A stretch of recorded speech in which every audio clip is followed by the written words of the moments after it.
Please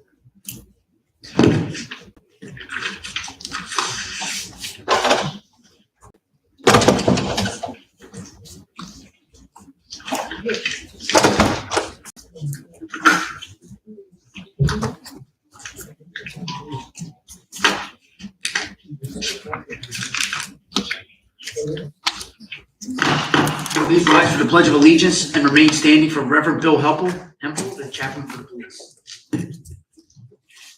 Pledge allegiance to the flag of the United States of America, to the republic for which it stands, one nation, under God, indivisible, with liberty and justice for all.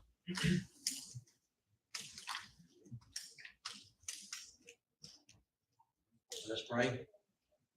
Oh, Lord God, we come before you. You have shown your steadfast love to your servants who walk before you. You require justice, loving kindness, and humbleness with you. You've taught us how, although we do not always do things right, that if we humble ourselves and pray and seek your face, you will hear from heaven and forgive us and heal our land. Father of love and understanding, compassion, we bow in reverence to thank you for the many blessings you have bestowed upon us and our community, and in our endeavor to work toward a better community. We ask that you guide us as leaders this evening so that we may be productive in our discussions and votes toward our goal of service to thee, also to our members and to our community. We know if we follow your direction, we can do no wrong. We ask for your peace as we seek our peace in you. We ask this in your name, for your name's sake, and our country's future. Amen. Amen. Thank you, Reverend.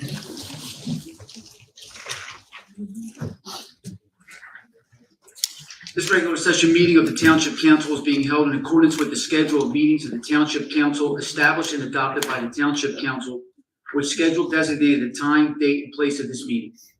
Adequate public notice of this meeting has been provided pursuant to the provisions of the Open Public Meetings Act. We are using an electronic amplifying recording device, and in order to obtain an audible and clear record, we request that all those wishing to speak be recognized and state your name and address directly into the microphone. The recording device will be solely utilized by the Township Clerk's Office for the preparation of the minutes and shall be the official record of the Township Council meetings. Madam Clerk, can I have roll call? Mr. Hutchison. Present. Ms. Grace. Here. Mrs. Albrecht Troxel. Here. Mrs. Winters. She had a family medical emergency. Mr. Mignon. Here. Mr. Mercado. He's on vacation. Mr. Carlemere. Here. Mr. Curtis. Here. Chief Harkins. Here. Mr. McGill. Here. Okay, we have a resolution, R23:05-121 to go into closed session, and in there we'll discuss the open council seat. May I have a motion to accept this resolution? I'd like to make that motion. Is there a second? I'll second. On the question? Roll call. Mr. Hutchison. Yes. Ms. Grace. Yes. Mrs. Albrecht Troxel. Yes. Mr. Mignon. Yes. Okay, we're gonna go in there to take maybe approximately half hour.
Yeah, absolutely.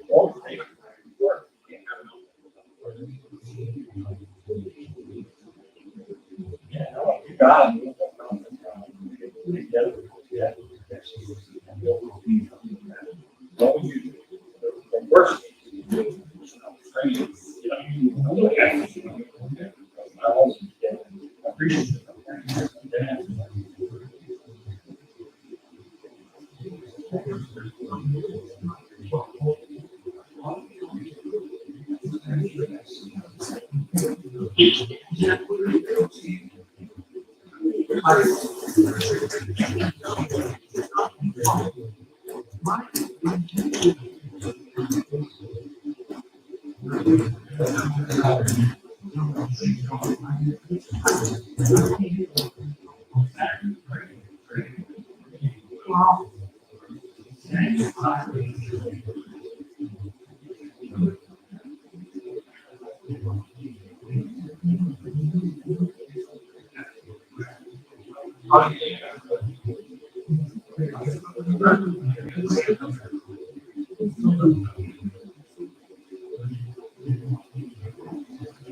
Thank you.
Thank you.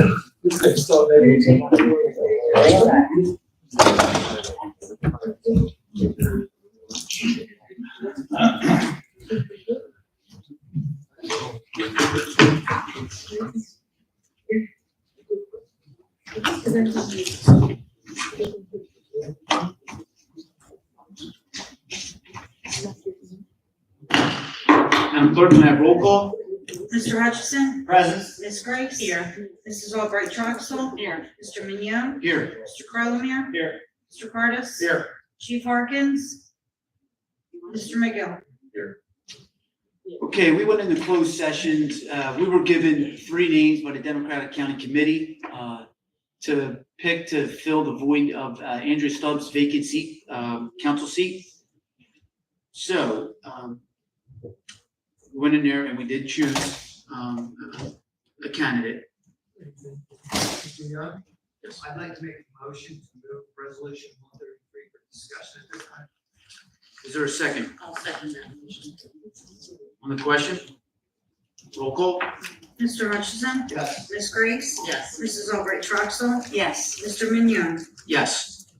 At this time, we'll open up the floor for any nominations. I'd like to make a nomination of Terry Walters to fill the vacancy of this house. Are there any other nominations? I will second that nomination. The rest of the. Yeah, you're a second nomination, and see if there are any other nominations. Any other nominations? Seeing none, close the nominations. Roll call on the Terry Walters nomination. Roll call on the Tara Walters nomination. Mr. Hutchison? Yes. Ms. Grace? Yes. Mrs. Albright Troxel? Yes. Mr. Mignon? Yes. At this time, the motion to move resolution -23:05-133, resolution confirming the appointment of a council member, which would be Tara Walters, to fill the unexpired term of Andrew Stubbs pursuant to NJSA 40A:1611. I have a motion. That resolution has been approved. I have a motion to accept it, filling it with Tara Walters. Make that. I'll second that motion.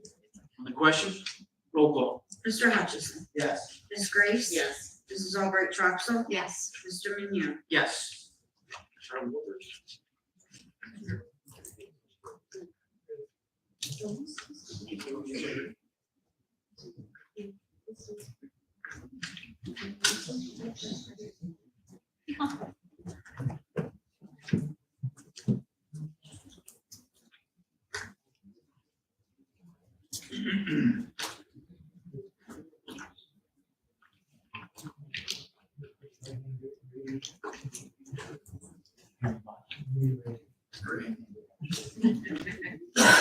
You know, if her family wants to hold the Bible, they can. Would your family like to come up and hold the Bible and get in the picture with her? Come on down, all of you. Yeah, that'd be neat. Okay,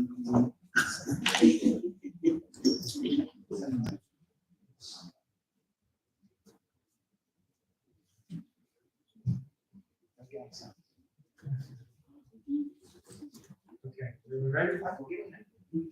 Yeah, Mike, get in there, hold the Bible, somebody hold it. You repeat after me and say, I. Do solemnly swear to support the Constitution of the United States and the Constitution and laws of the state of New Jersey, and to bear true faith and allegiance to the same and to the governments established in this state under the authority of the people. And I do further solemnly swear that I will faithfully, impartially, and justly perform all the duties as a member of the council of Gloucester Township to the best of my ability, so help me God.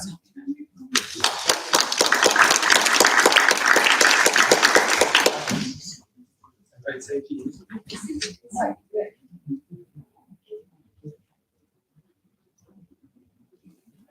One more, guys. 1 second. Okay, great. Got it done. You may proceed.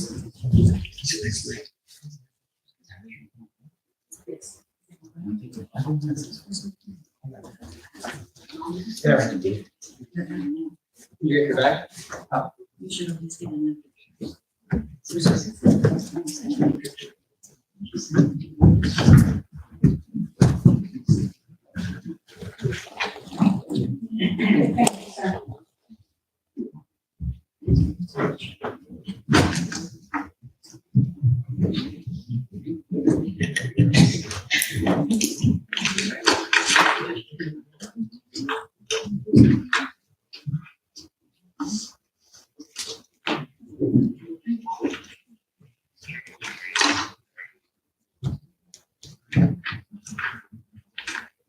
Okay, at this time, we'll open up the public portion.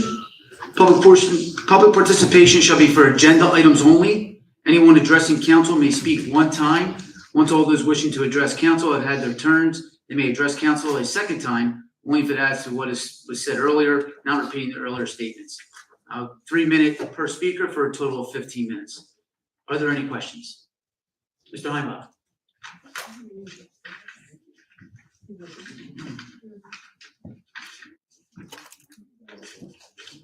Good evening, Council. Peter Heinball, Morningstar Court. Councilwoman Walters, welcome to Gloucester Township Council. Thank you. First question regarding Resolution 131. How much is the annual open space tax revenue? That's the open space agenda item. I'm asking council, please. Mr. Cardis? I'm asking council, please. I know you are, Pete, but just because Orlando is not here doesn't mean you can change protocol. Mr. Cardis? Up to 2 cents. No, the revenue I said, I meant to say that if I didn't. How much is the open space tax revenue per year? I don't know if I have that calculation. Hold on 1 second. On the summary of taxes. Okay, so that would be $910,361.80. Mr. Hutchinson, council should know what they're voting on. It's legitimate to ask the question. Pete, we have a protocol. You know the protocol. Don't ask to change But could you refresh me on that it. then? Yes, all questions go through council president, and he's going to defer to the business administrator, and you know that's what we do. If council is not unable to answer it, I suppose. Pete, you're taking advantage of the situation here. The business administrator and the CFO. Please stop. Open space revenue, what is that typically spent on each year? Council members? Mr. Cardis? Never mind. Thank you. Okay. Any other questions? Ms. Smith?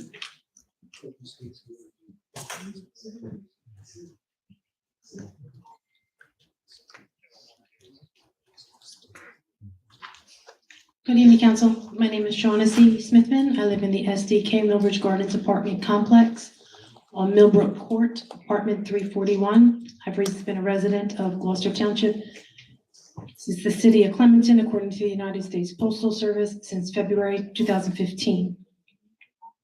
If I may first, the way I understood the protocol that Councilman Hutchinson was referring to was that we are permitted to ask the council president, if filled in by the vice president, the person in charge is the way I understand it. We're permitted to ask them permission to address another member of either the solicitor, the business administrator, township clerk, or a member of the council directly. Do I understand it properly? Because I just heard Mr. Heimel get scolded. Well, the question would come into myself or who's running the meeting, and then I would delegate it to who I see fit. No, but you didn't answer Mr. Heimbold's question. Mr. Hutchinson interrupted you. And I deferred it when he asked the other question to Mr. Carter, the business administrator. Well, you followed the instruction of Mr. Hutchinson, who was Well, that was the not, instructions that I was going to follow, Ms. Smithman. oh, but so he interrupted you. Sure. Well, like he just did again. If I understand it properly, because I'm speaking to Councilman Ming Young, Vice President, from what I understand. Yes. Do I understand it properly that we are permitted to ask Take questions? the questions to myself and then I'll delegate it to the. Yeah, I don't want to get in trouble. No, it's okay. It's okay. And when we have questions about anything that's on our agenda, we go through the business, whoever we need to go through, whether it's the lawyer, the solicitor, or business administration. Well, the way I understood the situation I just observed was that Mr. Heimbold was trying to ask if the council person a direct question, just to maybe inquire as to whether or not they truly understood what was being voted on. I have my own questions, if that's all right. But if we need clarity on something that he asked, that's the person we would go to. But it didn't seem that clarity was being asked for. He wasn't given permission to ask the council person directly the question first. He was interrupted by Mr. Hutchinson. Okay, Ms. Smithman, we went over that. Do you have a question? Now I have more questions than I began with. I apologize for that, Mr. Mignon. It's all right. Or how do you want me to refer to you? How do I address you? Vice President Mignon? You can call me Mr. Mignon. Mr. Mignon. Thank you.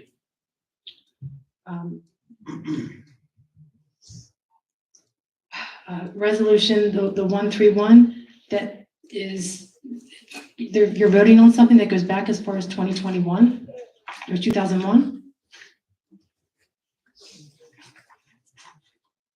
So basically, we use 2% to acquire and maintain open space. Anything you want to add to that? Well, the tax levy was a referendum to the Township Council many years ago for Gloucester Township.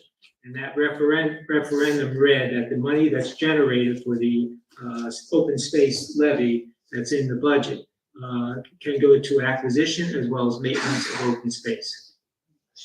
And point of clarification, it's 2 cents. Correct. 2 cents. Okay, so that is something from prior, It was a referendum many years, I forget the year the referendum was. it has nothing to do with, my name's Shaughnessy Smith, and that has nothing to do with me. I was not residing in Early this township. 2000s. It was the early It was. 2000s. Yeah, that has nothing to do with me. Like I said, my name is Shaughnessy Smithman. I have nothing to do with that. And since that time, we acquired many open spaces with the money that the township uses as parks and rec. I'm sure that there's been a lot of business that has been going on within the Township Council, the state of New Jersey, and the country that I was unaware of. I was extremely busy, November 6, That's 2000. okay. working very hard, trying to figure it out. And We understand. apparently I did not, because now I'm here with questions of very simple questions that I have difficulty getting answers for. It appears that the time has expired. Do I need to sit down? Yes, to see if there's anyone else. Thank you. Mr. Polidoro?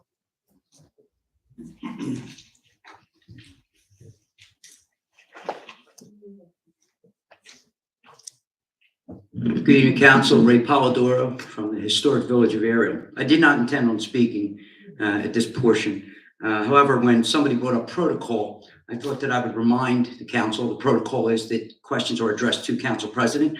Council President then delegates those to answer, not jump out of line and lambaste somebody from the public that's asking the question. And to Mr. Heimbaugh and Ms. Smithman's point, when a question is being asked and you constantly defer to the business administrator, once again, it exemplifies that there's no separation of powers in this town. If you don't know what you're voting for and you have to keep on going to Mr. Cardis, then you're not an effective body. If everyone on this council has their packet and prepared, you're voting on open space. The least you should do is know about open space. What money is reserved for that? What totals are? If you have to keep on going to Mr. Cardis, Mr. Carlemere basically does his job, advise and consent. He sits there quietly until something comes up that needs to be addressed. Always think he does a great job, but you guys go to Mr. Cardis way too often. When is council going to exemplify your duty to know what you're voting on? They're simple questions. There's a new young lady here today. Welcome, by the way. I don't think she knows what she's getting herself into with you guys. It's going to be a challenge, okay? Maybe she'll learn to dance as good as you guys, but you tap dance around a lot of stuff. If you keep going to Mr. Cardis for the answers that you yourself should know, because you're voting on them, then there's no separation of powers, okay? The mayor doesn't have to be here. He's represented, but you are the legislative body. That's the administrative body. Don't lambaste somebody from the public because they want an answer to a question. You're better than that, but you are the only one that doesn't follow protocol. Even when Mr. Orlando Mercado's here, you speak out when Orlando's here. You speak out when Mr. Mignon is here. No other council member barks out like that. They wait until they're called upon. So if we're required to address council president, you should be just as respectful in your response in waiting until he calls on you. And to go to Mr. Cardis is weak. It's weak. Start showing a separation of powers. Start showing that you are the legislative body. Mr. Cardis, you go to him for answers, and I'm sorry, Mr. Cardis doesn't always have the answer. I'll have to get back to you. Send me an email. And he may not. Well, step up. Find out. Research. You know, that's what you get the packet for. And if you see the topics that are going to be discussed, do your homework. Bring it with you. There's no reason why all 7 members of this council can't answer a question based on what's on the agenda, because that's what the heck you're voting on. Separate the powers. Stand up on your own and stop going to the administration. That was terrible. And Mr. Hutchison, I do believe you're better than that. I would think, and I certainly hope to sit in the back there and hear you apologize to Mr. Heimel. By the way, I will not apologize. Okay, there are things that I do apologize, but not that. He's a member of the public, he's a taxpayer, and he's a resident. You were out of line. You were not called upon by Mr. Mignon, which is what? Protocol? Show it, exemplify it the way you expect us to. Be fair, Dan. That's the right thing to do. And an apology is the right thing to do. Oh, come on. I disagree. Ray, we have Mike Mignon, Council Vice President, sitting up here. And if somebody's gonna come up here and try and take advantage of protocol, when this. Dan, stop. So, what do you think about that? That you're being ridiculous, and that's called a reaction. That's a reaction when you're being ridiculous. Listen, I'm going to finish up and get out of here, but Mr. Mignon is the Vice President of Council. This is still a working body, and Mr. Mignon, I think he's a big boy. He could have handled that without your help. Okay, that's why he was selected to handle and take the gavel when Mr. Orlando Mercado is not here. Let him do his job. And Dan, I hope you think that over again. I believe you owe Mr. Heimel and the people of Gloucester Township an apology for that. If you're going to use the word protocol, at least know what it means. Nah, you keep saying that. Come on. Be better than that. You owe that man an apology, and you owe the public an apology for that. I've used up more than my time. Thank you. Thank you. Mr. Carlemere, you want to add something? Yeah, I think what's being missed here is that I've been sitting up here as township attorney for many years. Having previously also served on the governing body. What's important here to recognize, not too many towns that I know of during their council meetings request their administrator and directors to be present, even chief to be present at these meetings. The purpose of that has been established as the agenda of this form of government, that the directors are present to answer questions that come from the public. That's why the business administrator's up here. That's why the chief is here. That's why department heads are here.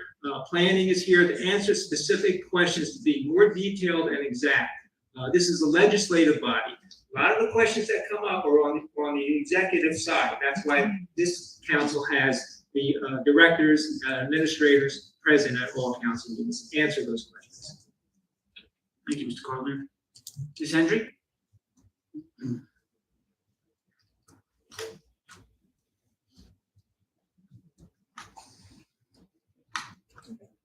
Good evening, Dina Hendry, Summerdale. Congratulations on your earning your seats. I raced over here because I thought that the first section was about agenda items only. And being that the appointment is on the agenda, I thought that we as taxpayers and residents could speak before you had your meeting. Obviously, I'm wrong. I'm still learning. So briefly, from my understanding in the last meeting, when I asked about the process, it was stated that 1 or 2 council members would be involved in the interview process. Can you confirm who was conducting the interviews of the candidates? There were 3 candidates that were interviewed. The first, Mr. Sweet. No. Who was conducting, not who was in the interviews? Like who was doing the interviewing? It was complete participation by the interviewers. There were 2 or 3 candidates. So there was nobody else in the room? No. Asking questions? No. Okay. So how does that go about if nobody's asking questions to? But no, the people who were doing the interview were asking the questions. Who were the people interviewing them? Yeah, there was, it was 7, 8, 9, 10 questions that were asked. I know, but who were the people interviewing That the was people? council members, myself, Dan, Carolyn, Orlando, council folks. There was nobody else in there? Well, there's a process that first the interviews come from the county committee, Democrat County Committee. Okay. They do the selection. And who was part of that They have the committee? responsibility of naming 3 individuals that are giving to the governing body. Once those names are submitted to the governing body, then the governing body conducts its interview. That process took place, and then at the meeting, there's a session that talks with all council members as what that discussion was about. Okay. And then a consensus on the appointment. So who is a part of the Democratic Committee? I don't know all the members that were there. Who was it? Does anybody know who was in the room? I'm guessing, but I think I can. Committee members. But what are their names? I don't know off the top of my head. It was Okay, so anyway, Cindy was there. Mary. is it standard operation procedure for the interviews to be recorded? Yes, and they were. Okay, who has access to those recordings? Mr. Mercado recorded them. Mr. Mercado recorded them. So if a interview was leaked to the press, who would be responsible of leaking it? That's county committee interview. No, I'm not. You're talking about governing body interview? Yeah. Well, the interviews were shared with other council members who were not present during the specific interview of the 3 candidates, so I guess it could have been any one of them. I'm not sure what you're referring to. So my time is up. I can come back during public session. Again, I know maybe other people will speak. I can come up if nobody else is wanting to speak, but I just wanted to get some clarification, so I'll just sit. Okay. Is there anybody else that would like to speak? That hasn't spoken before? Ms. Smithman?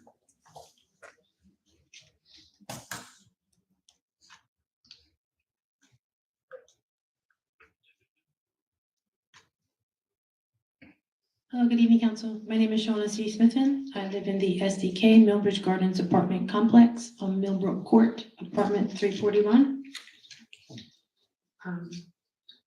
The resolution 2305130. Now, I call that a dash. I would say 2305-130. But when I had put my address as Blackwood Clementon Road, the United States Postal Service assigned way to write it. One of the 3 ways the United States Postal Service serves to write it. When it came back from a retailer, they wrote the word dash and trying to figure out how that happened. It turns out that it's a hyphen. We just called it a dash. So the person that was receiving the information from my United States Postal Service assigned just wrote the word dash.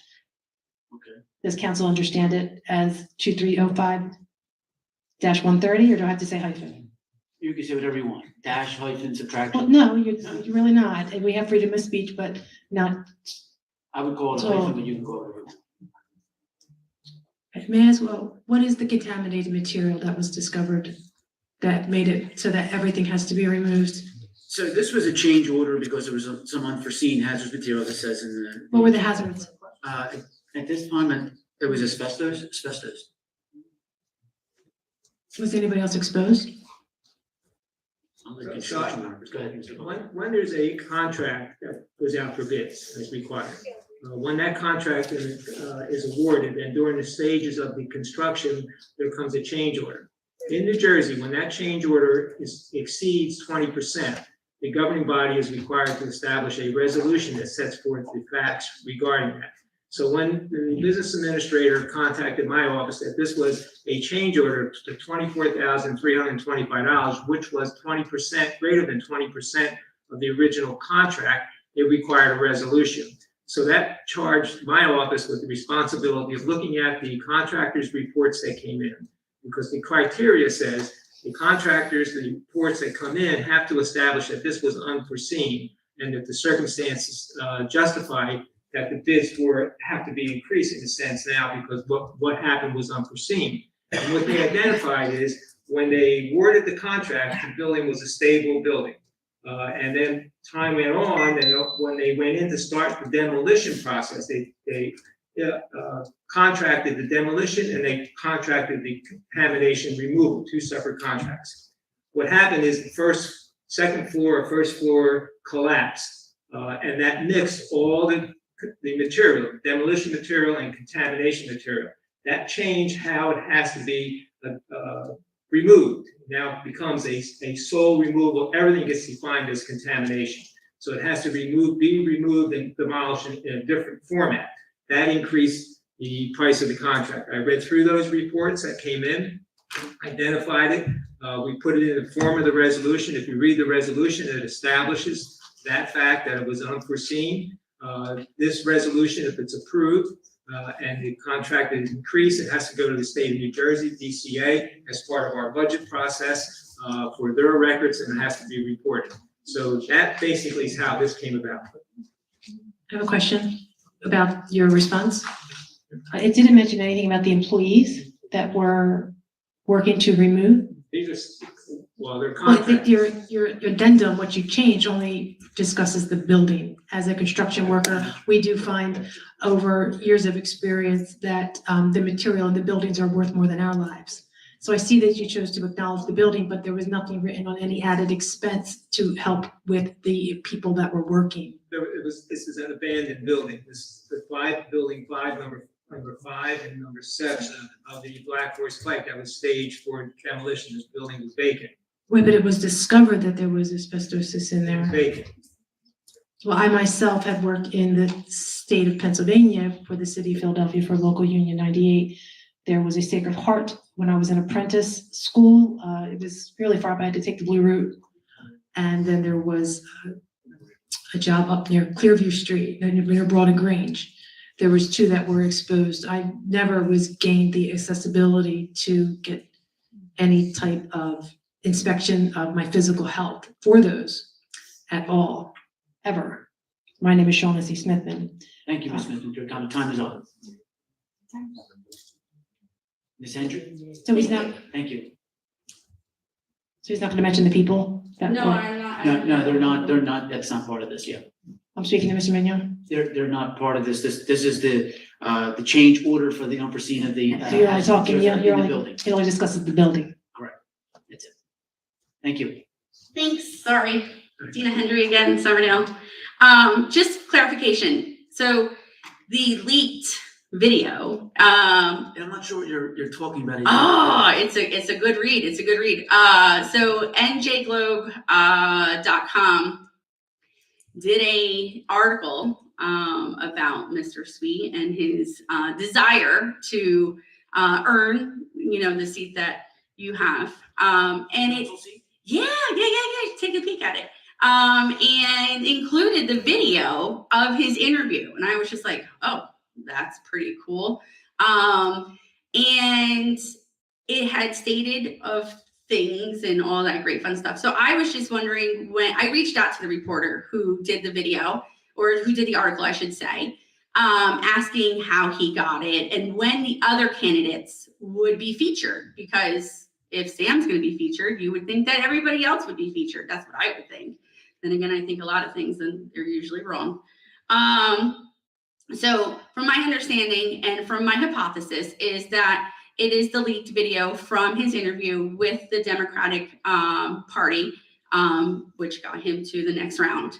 So I was just wondering if you were aware, but obviously with the look of your faces, you are not aware. So when you're going to sleep at night, take a peek at it. So can I ask you a question? Yeah, go for it. So this leaked video, you're saying is interview that took place of Sam for this position? Yes. What was he wearing? What was he wearing? I don't want to eat up my time, but I can definitely talk about it.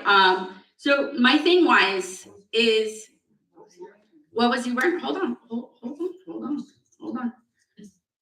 Can somebody help me out here? Can we pause the time while I look for this? What was he wearing? Hold on.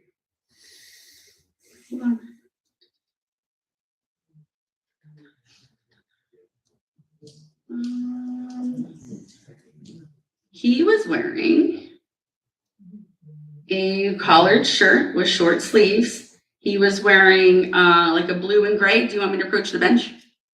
Was he wearing a sports team? A what? Was he wearing a Philly shirt? No. Okay, well, that's, That interview he did for here, he was all decked out in Phillies. yeah, so. Yeah, no, So that interview is not for this council seat. Whatever you're singing, or that is not for this. That's not, council wasn't involved in that. the interview, it's all 30 minutes and it states his desire to run and that he understands that it is, only until December 31st, because obviously he's not running for election. I would take a peek at it. My whole thing is, Well, the issue is, so the issue is really on the agenda was to discuss the appointment of the seat. So I thought, oh, this is the time for me to ask questions and see where and why, we would look at the committee or the recommendation of the committee when their involvement of a significant letter from October. So how can we entrust their recommendation when they were involved with something that was not too nice? So that was basically what it is. But you said that this has nothing to do with it. This is the wrong. if he's not wearing a Phillies attire, he had a Phillies ball cap on, and he had a Phillies, royal blue, 1980s style Phillies, and he had a pair of glasses here. If he's not wearing that during an interview, then that was not the interview that he interviewed for this, vacant council seat. So there's 2 interviews, correct? For For council. Yeah, let me just explain the process. Please do. The first process by statute is the party that selected the person that resigned, Democrat Party. Mhm. Democrat Party by statute in New Jersey has to submit 3 names to the governing body. And during that process, wait a second, for clarification, so I know, for the clarification, is it recorded? Please let me finish. This government has no involvement in how they conduct their process. This government only waits for 15 days for that county committee, whether it's Republican or Democrat, to submit 3 names.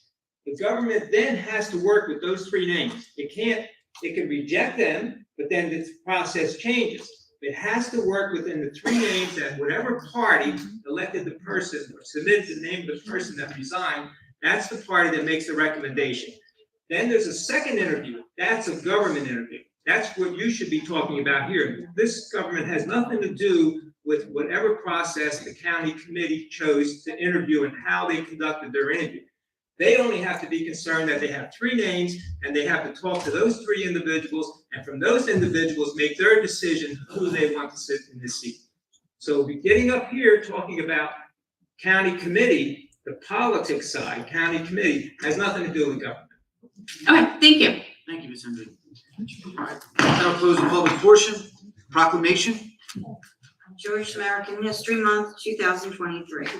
Whereas Jewish immigrants to America, ever since their first arrival to our shores in the 16th century, have played a central role in the creation, growth, freedom, prosperity, and strength of the United States of America. And whereas the biblical and contemporary history of the Jewish people and the enduring values of the Jewish faith were vital sources of inspiration for the founding of the United States, the Civil Rights Movement, America's global leadership in the cause of freedom, America's commitment to social justice, and many of our country's most central tenets. And whereas Jewish American History Month is a month to celebrate the contributions Jewish Americans have made to America's history, society, and culture for over 350 years. And whereas for 42 years, every president of the United States has declared a period of time for celebrating the contributions to the United States of the Jewish community's history, heritage, and culture since 2006. The month of May has been declared by the President to be Jewish American Month pursuant to bipartisan resolutions of Congress. And whereas we are reminded the vibrant culture of the Jewish people has always been embraced. In a country where diversity should be cherished and protected, Jewish communities continue to deal with hostility, hatred, and narrow-mindedness. And whereas Jewish Americans have been a critical part of the American story, greatly impacting the cultural, economic, and intellectual advancement of all people, even while in the face of discrimination and adversity. They have shaped our nation and have helped steer the course of our history. Now therefore be it resolved that David R. Mayer, Mayor of the Township of Gloucester, and Orlando Mercado, President of Council, do hereby proclaim May 2023 as Jewish American History Month in the Township of Gloucester, and let us renew our commitment to ensuring the Township of Gloucester remains a community where the talents and potential of all its members can be fully realized. Thank you, Nancy. And we have another proclamation, which is National Nurses Month.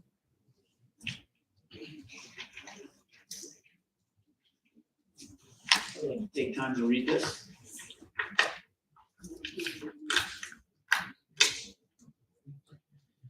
National Nurses Month 2023, whereas the American Nurses Association, acronym ANA, has annually celebrated nurses the week of May 6th through the 12th as Nurses Week, and for the past 3 years chose to celebrate the entire month of May. And whereas this year's month-long theme, Nurses Make a Difference, Anytime, Anywhere, Always, honors the unwavering commitment of nurses to their patients and the value they provide to the unified healthcare team in accomplishing their medical readiness, mission, and promotes an understanding and appreciation for the contributions nurses make in all aspects of healthcare.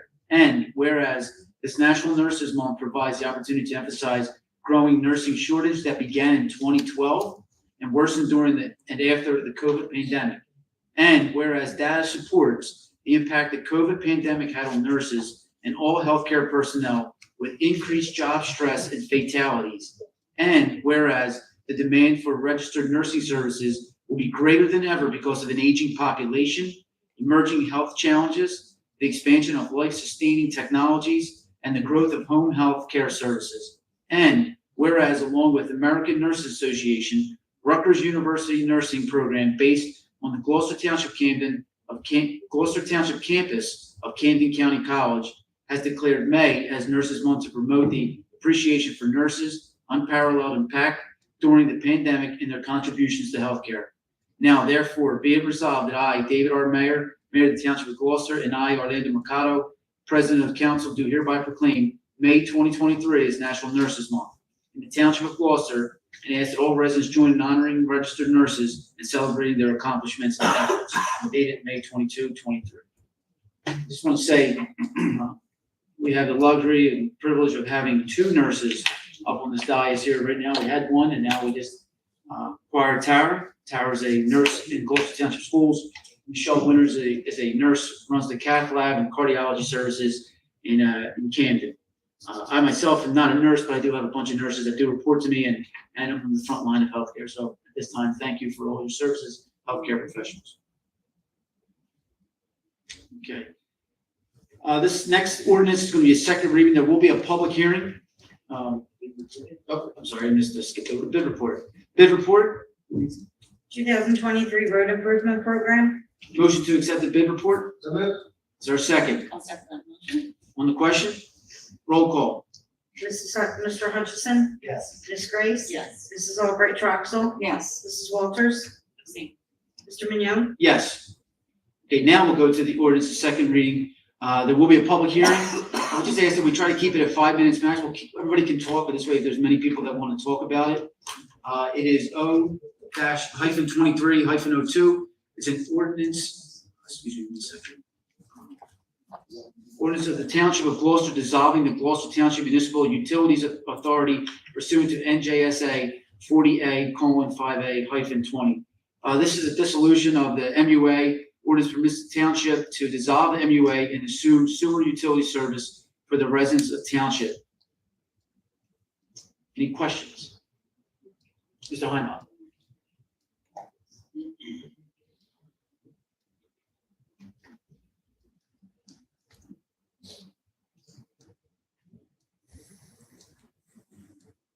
Peter Heimbaum, Morningstar Court.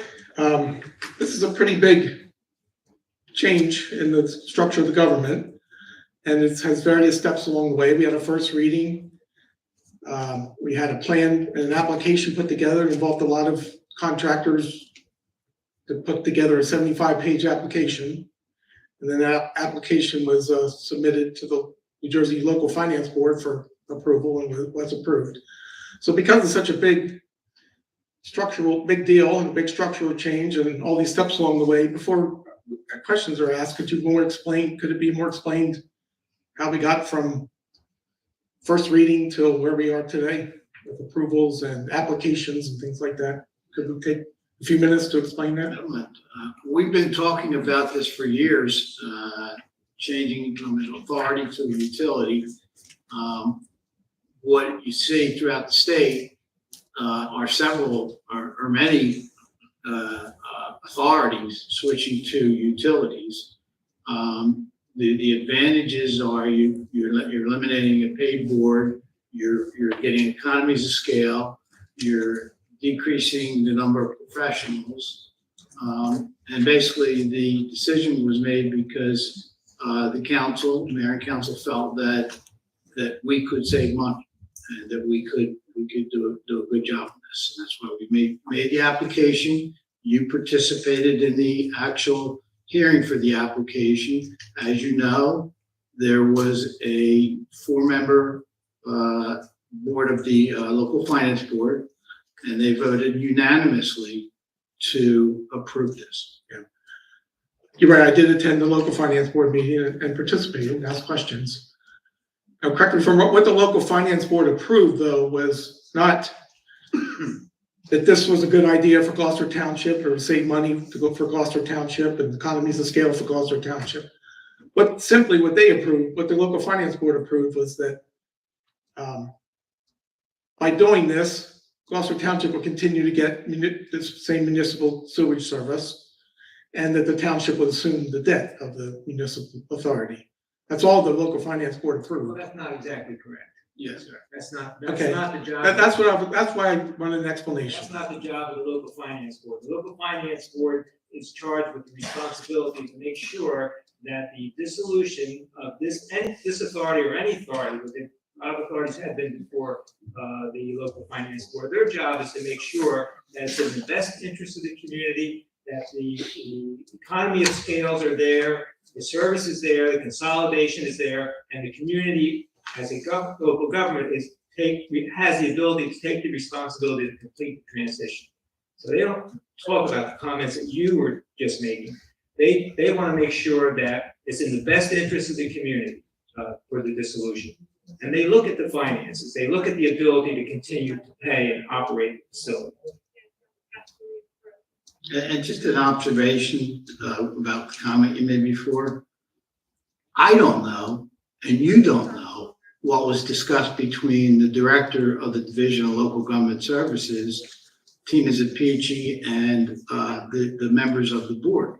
So we don't know of that document that they received that was created through bond counsel and financial analysts and my office and everything that was contributed to that end product. We don't know what kind of discussion took place prior to that meeting date. So our bond counsel and our other contractors had discussion with the local government services on the township's behalf. And Absolutely. And we don't know what those discussions were. They were authorized to do that. But we don't know, yeah, sure they were authorized, but we don't know They But they are were. attorneys. They were charged But yeah, with a mission. I'm sure they were allowed to, but we don't know what those discussions were. Well, you know what the outcome was, don't you? What was the outcome? The local finance board approved. So Unanimously. So regarding the savings, I did go through the itemized savings that are hoping to be realized through this dissolution and merger. I saw very little specifics. I saw $30,000 savings for eliminating the MUA board. They get a stipend for being on the board. That amounts to $30,000 a year. I saw $12,000 for eliminating a duplicate payroll system or something like that. And I saw another $30,000 for some accounting, merging the accounting systems or something like that. So that's $70,000 per year. We're not doing this for the good of the town to save $70,000, are we? I mean, we paid the consultants more than that to put together the application. I'm sure we paid these consultants six figures to put together that 75-page application. So surely we're not doing this to save $70,000 It was a year. not six figures. And again, you don't know what. I'm asking you. You don't know what decisions were processed in that. I'm asking you what decision. we're gonna save I'm now. hoping to save quite a bit. Well, I'm also hoping to upgrade the system and make sure that it's run very efficiently, and take a look at the IT situation, take a look at the safety down at the building, No specifics. pump stations. We should have I read the report and it was very light on I'm so specifics. surprised that you're against that. No, I just want specific. Yeah, I heard you on the meeting. I heard you make your comment. I just want more specifics. I haven't heard that it's a great thing for the town because it was very light on specific benefits, on the specifics of the benefits.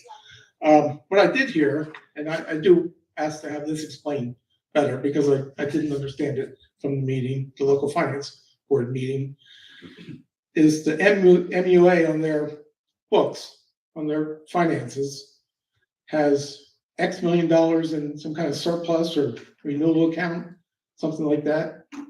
And the township's gonna grab some of that into the township's current fund or something. Could you explain? That was directed by the local finance board. Correct. They had Could you explain control- that? They had control of the funds and the surplus that you're talking about, because I was. I want no specifics. What was this how much was this But surplus? they're responsible for those funds.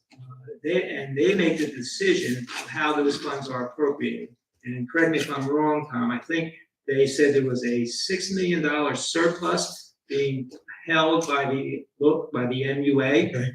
And they directed that $3 million of it continued to be held by the township for capital improvements or expenditures. And we balance whatever that odd number was, can be utilized by the township. And if I might add, they typically would restrict all of that, and they did not restrict all that. And my observation on that is they had almost $6.3 million with a $5.1 million annual budget. So our budget's $75 million. Imagine if we had $80 million in surplus sitting there. I mean, they're not a bank. So this $3 million that was swept in from surplus, where is that? It was not $3 million. Oh, I thought I just heard. I just used round numbers. That was the limitation that the local finance board put on how much money could be moved over. And keep in mind, when a local government moves in this factual situation where there's surplus being held, they have no control over what happens with that. Who's surplus. they? They have no control. Local government has no control over what the local finance board says can be done with that. They could have said the whole $6 million has to stay in capital. They made that decision after seeing all the other documentation that professionals from both sides, their side and the MUA and the township, that put numbers together. That's their function. That brought it to that public hearing. They had all that factual information for Yeah, that. Remington Township already- had no yeah. idea, in my experience with the local finances, what they're gonna do with that $6 million. They could very easily have said that remains in surplus. It's their decision of how that should be handled for the best interests of the community. So where is this excess going to end up going in our township? Some of it will be part of the 2023 budget that we'll be introducing tonight, but I'm not ready to talk about the budget yet because we haven't introduced it. Oh, so we're taking this MUA money and as part of the revenue for the introduced budget today. Now, some will be utilized in this budget, is what I said. Okay, well, this is on the agenda. Okay, so I'll ask questions later about the introduced budget then. Just keep in mind, Mr. Hine, by the way, we just got the budget tonight, so I haven't even had a chance to look at it. Okay, one other question for the public hearing, and I'm gonna get this right. Our mayor holds a position with New Jersey American Water, and his position is Director of Government Affairs and Business Development. Is that true? He holds that position? I saw that on his latest disclosure, his financial disclosure. I haven't looked at it. So a natural question would be, is there any plans in the works after this dissolution and merger because of the mayor's ties to New Jersey American Water, who does privatize utilities like this, that's part of their business model. Is there any discussion or plans or longer term plan to do that? I'm not made aware of anybody up there. This preserved it in the town. If that was. For today. That could have been Yeah. done, right? That has could have not been been done discussed. consent. We didn't discuss You know, sorry, can you repeat it, the title again that you? This is from the mayor's financial disclosure form that's required by law as his position. The title is New Jersey American Water is the name of the company. It's a that. Yeah, he does. It's a utility work for them, but company. I don't know his title. The position is Director of Government Affairs and Business Development, which sounds like looking for privatization deals in corporate speak. But this clearly shows that that's not. Well, it says it today. That's not what's happening today. Is this a precursor step? Theoretically, it could be done, but it wasn't done. This was done. Sorry, I mean, it sounds like you're trying to create. No, it's a natural question based on his position. But It's a rational question but we've based done on his position. Some people have done this. This is Done what what? we're doing, okay? Yeah, for today, you got your $3 million today. That's a good reason to do this the way you did it today. I get that. You got your $3 million surplus for this budget, matter of fact. So that's a good reason to do it this, step one, do it this way. I'm asking a rational question, whether there's a step two. Are you against doing this? No, I want it to be done right. Here's the thing. I could care less whether there's an entity called the MUA or there's not. I want what's best for the town. I want this to save money the way it's. Do you believe that the 6 million should sit in a bank account somewhere and not be used for property? Well, here's what I've heard before from the MUA. I asked you, Yeah, what should we do? here's what I've heard before, that we have sewer infrastructure that they're maintaining that's decades beyond its useful life. That's what I've heard. So $6 million doesn't sound like a big number to deal with that to me. But they've got a $5 million budget. Do you think it's appropriate to have 6 million sitting in? I don't think that's right, a $5 million budget. 5.1 Is there annual revenue?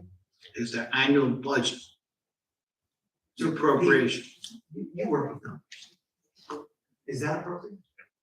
I don't know. I'm up here asking questions. I'm not, that's why I'm asking questions. That's fine. Yeah. But I have heard it stated that this is infrastructure, sewage infrastructure that's decades past its useful life, that's 50, 70 years old or more. And someone's in desperate need of replacement, and $6 million doesn't seem like an overabundance of reserve to deal with that, to me. So I'm asking. So I'm asking. Don't you recognize or realize that the local finance board evaluated all of that? Well, they were relying on the They made experts. their Yeah. determination. They were relying on Remington and Vernick recommendations. I was at the meeting. Yeah, Yeah. but they're relying on their professionals that reviewed everything. They're relying on the information that was provided by the township. They were charged with the responsibility, and they fulfilled their responsibility. Yeah. And not only this township, but in other communities where they acted for or against a dissolution. But you have to realize that that wasn't an issue going into the hearing. And I was not aware, and I don't think anybody from the township that was in on that hearing had any idea what they were going to do or recommend with the surplus. That's their charge and their responsibility. If they felt that it should be held because of infrastructure repairs, they would have held it. If they felt that, Someone had to ask for that along the way, but but it didn't come up, and you didn't ask that question to the local finance board. I did at the end, when it was announced that township had swept 3 million into the budget. I did ask at that point, because that was unexpected, you're right. But at the end, it was announced, township gets 3 million swept in from the utility into the township budget. So I did ask the question at that point. You no doubt heard me ask that. After their decision. Yes. Yeah. Okay, thank you. Thank you, Ms. Steinberg. Ms. Coyne?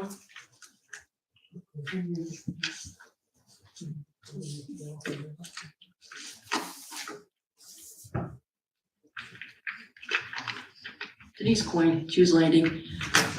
So everybody thinks that this is a good idea and it's gonna save the township money, correct? Yes. Okay, so what are you going to do with that saved money? Are you giving it back to the taxpayers and reducing their bills? I don't think anybody's made a decision about that. I don't want to talk with new council presidents. No, I mean, I think it's gonna go back to the citizens, however way, whether it's, I don't know if it's in the budget, if anything's in the budget, you did mention something like that, right? Like that maybe some of it will go back into the budget to help. So it'll go into the budget, it won't go back to the taxpayers in their bill. Reduction of the amount that would be raised otherwise by taxation, isn't that the same thing? No, Then tell me what you think they should do. I think if you're saving money on the MUA bill, it should go directly back to the taxpayers in the form of reduction of their bill. So cut a check. No, instead of billing them $162, bill them $150 or $145 or $130. Take it into consideration.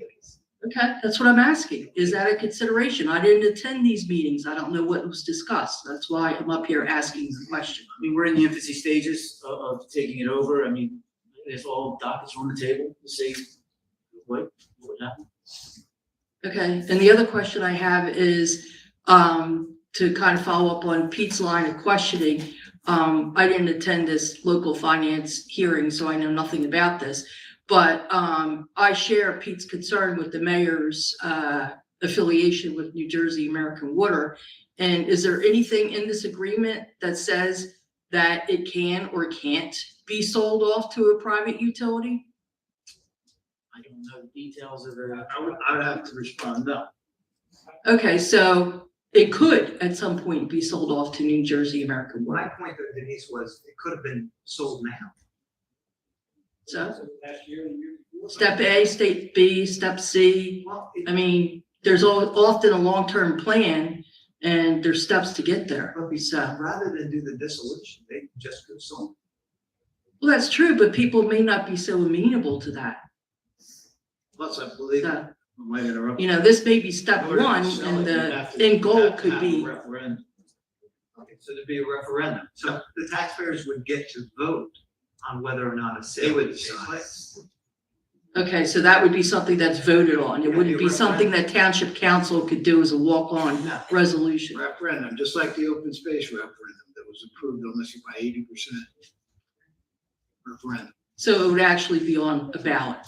yes, Okay, I understand. what's that? That is my understanding. Okay. All right, thank you. Thank you, Ms. Coyne. Anyone else? Ms. Smith?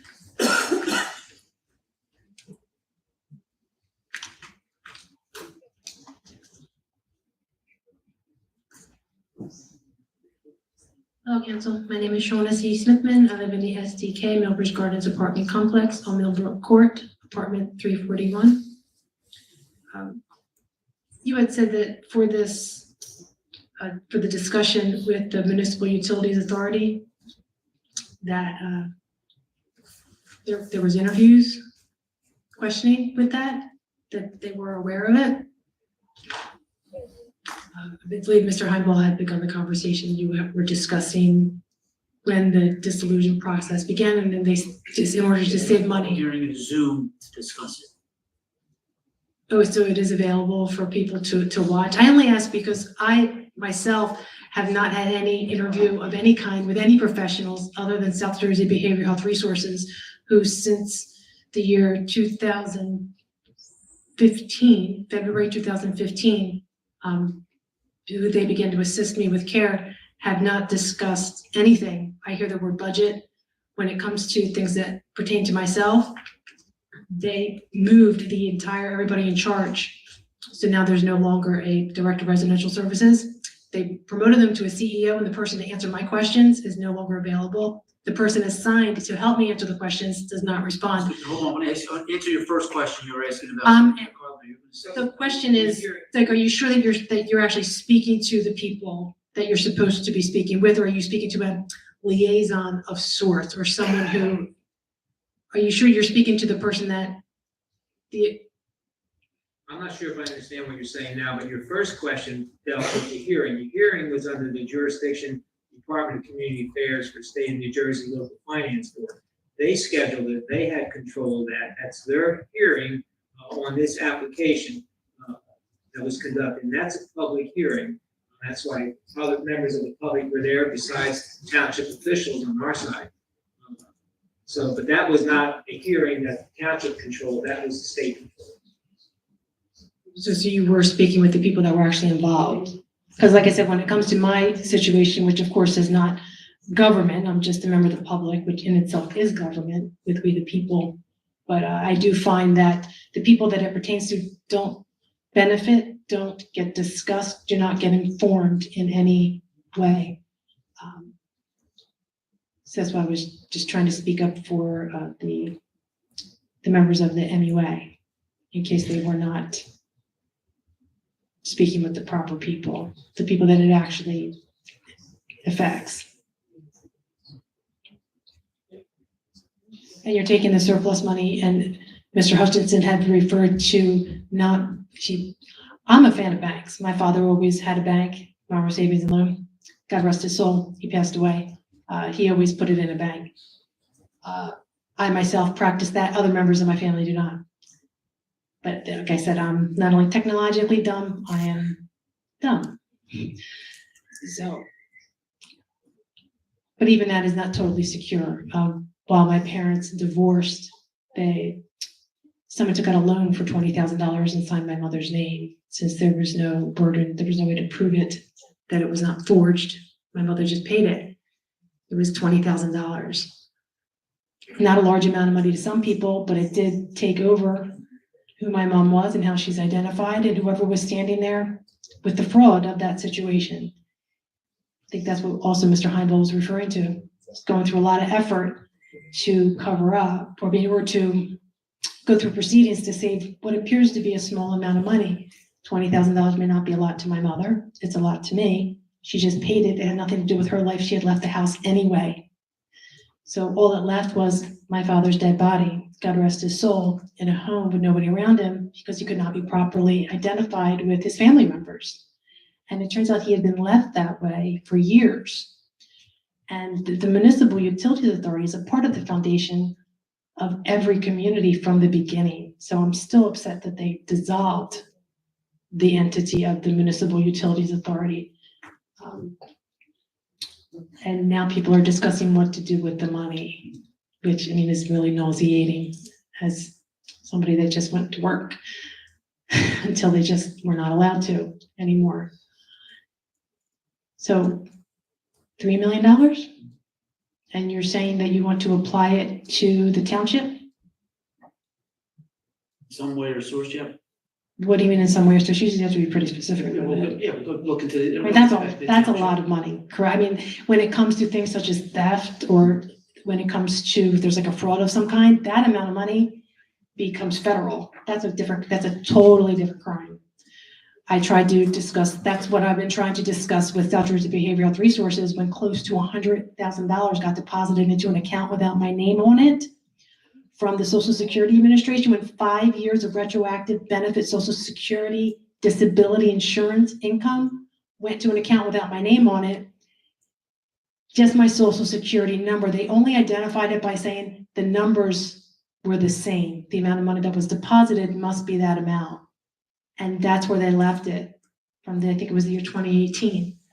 Trying all these years to discuss it with them, making an appointment, going, it's either honored or not by them. Ms. Smith, I'm going to cut you off a second. I think I asked for 5 minutes just so we can have any other people that want to speak. If there's more time, I mean, there will be more time if you'd like to continue the conversation, but I'd like to see if anybody else in the audience would like to speak about this ordinance. We do have another person that would like to speak. Can I ask, I'll call you back up if there's, when there will be time, but I'll call you But back. that amount of money, the $3 million that you're speaking of, the surplus, you're just going to leave it with, you're going to do with it whatever you choose? Ms. Smithman, he's trying to be. Yeah, let's let somebody, I will bring you back up, but there's other I folks also in am being the polite, audience. Mr. Hutchinson, Councilman Hutchinson. Your 5 minutes is up. Yeah, and I will Well, bring but you back up. it was a request for 5 minutes, where actually there's no time limit when it comes to public speaking on ordinances, is that correct? You are correct, and I asked out of courtesies for the folks in the audience if they would like to add to it also, and I will bring you back up. Oh, as a courtesy, may I answer the question? Sometimes I can't usually maintain my point. Well, no So disrespect, it seems you're as- talking about your past. I'm trying to give you an example of what happened to me. Right, we're talking about the ordinance though, 02302. And you're going to take half of the amount of money that was earned from this municipal utility authority just being dissolved? We didn't say that. We don't know where the monies are, what's gonna happen with the monies right now. How much is it again? It was 6.4 million, of which what could be used, I think, is 3.1 million. But I never said what we're gonna use. Never said we're gonna use any of it, but I did say we're gonna use some, but I'm not, I didn't say we're gonna use the full 3 million. We don't know the amount that'll go back into the potentially the 2023 budget. We didn't get into that discussion yet. Okay. Can I just bring somebody, I will ask you to come back up, Ms. Smithman. Mr. Polidoro.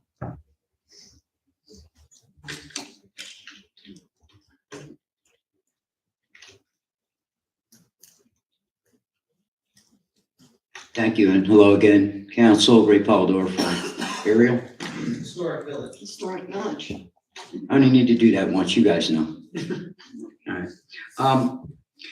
So what I heard stated was, if someone wanted to acquire the MUA as an authority, it would have to go to a referendum and be voted on, correct? Well, what happens if the township takes over the authority and it becomes a utility? Does that same thing apply? My understanding is yes. It's a definite yes? Thank you. Now, I do want to point out, I know there's what's called, I believe, a whippet. I'm not sure how that functions. It's some way that accelerates that process and takes it away from a referendum. But I would never recommend that. My involvement to this point, there's not been any discussion about sale of the utility, either before or currently. So that's, you're talking about that, that's not been discussion to my knowledge, to my participation in this process. You're correct. Okay, I was just using the reference point to which you made, and Mr. Hutchison had exemplified that if it was an authority, it would go before a referendum. And I was looking for an ironclad answer that if you acquire the MUA and it goes from a authority to a utility, it's the same criteria need to be met. It does 100% have to go to a referendum. We get a say while it's a utility. That's my understanding, yes. Right, that should, if ever it was sought out, that should be voted on by taxpayers. And- That's not something that should be voted on by council. Right, and we would think that our leaders would take the correct moral path on that. How long was the MUA in existence? The Gloucester Township MUA? 1957. 1957. So I guess the question would be, you can talk about it for 5 years, 3 years, but why now? Why, what is so special about it right now that we had to do this? Besides that they got money that they can bring over for you? Why not now? Because it seems to me if they've been around since that date and the people of Gloucester Township have been fairly happy with that, you know, no one likes. Change shouldn't happen. Well, it's not the change shouldn't happen. Let's just look at what was the reason. We spoke about this for several years now, we've discussed. We meaning who? Is it a French term or you mean? Administration, we've had conversations with the mayor about it, and it's something we've been thinking about, and Seems like the right time to do it. It just seemed that we were not part of that conversation, and that's what I meant when I asked that question. So that being said, the one thing that, everyone in Gloucester Township is not so thrilled about is when you hit that little handle in your toilet, you're now paying 3 bills to flush your toilet. You got to pay Aqua for the water coming in, or if you're in certain parts, you pay New Jersey American Waters. And then on the way out, we pay Camden County MUA and we pay Gloucester Township. So we pay 3 bills. Let's say that our MUA bill for Gloucester Township is an average, was it like $40 a quarter or something to that effect? Well, as to what some of the points were being made, that if now it goes from authority to utility, I also believe that by doing that, you begin to get some more wiggle room than you would have if it was an authority. That wiggle room could allow for the likes of Aqua or New Jersey American Water to at some point, maybe not now, acquire that. If I'm not mistaken, based on what you're talking about today, if you really feel certain that you don't want this to wind up into the hands of the likes of Aqua or New Jersey American Water, you could address that in the ordinance and put the verbiage in there that says, you're taking the responsibility of that authority and making it yours. Well, why not lock out Aqua or New Jersey American Water? And for those that had their concerns, referring to the mayor, who is Director of Legislative Affairs, which is a fancy name for lobbyists.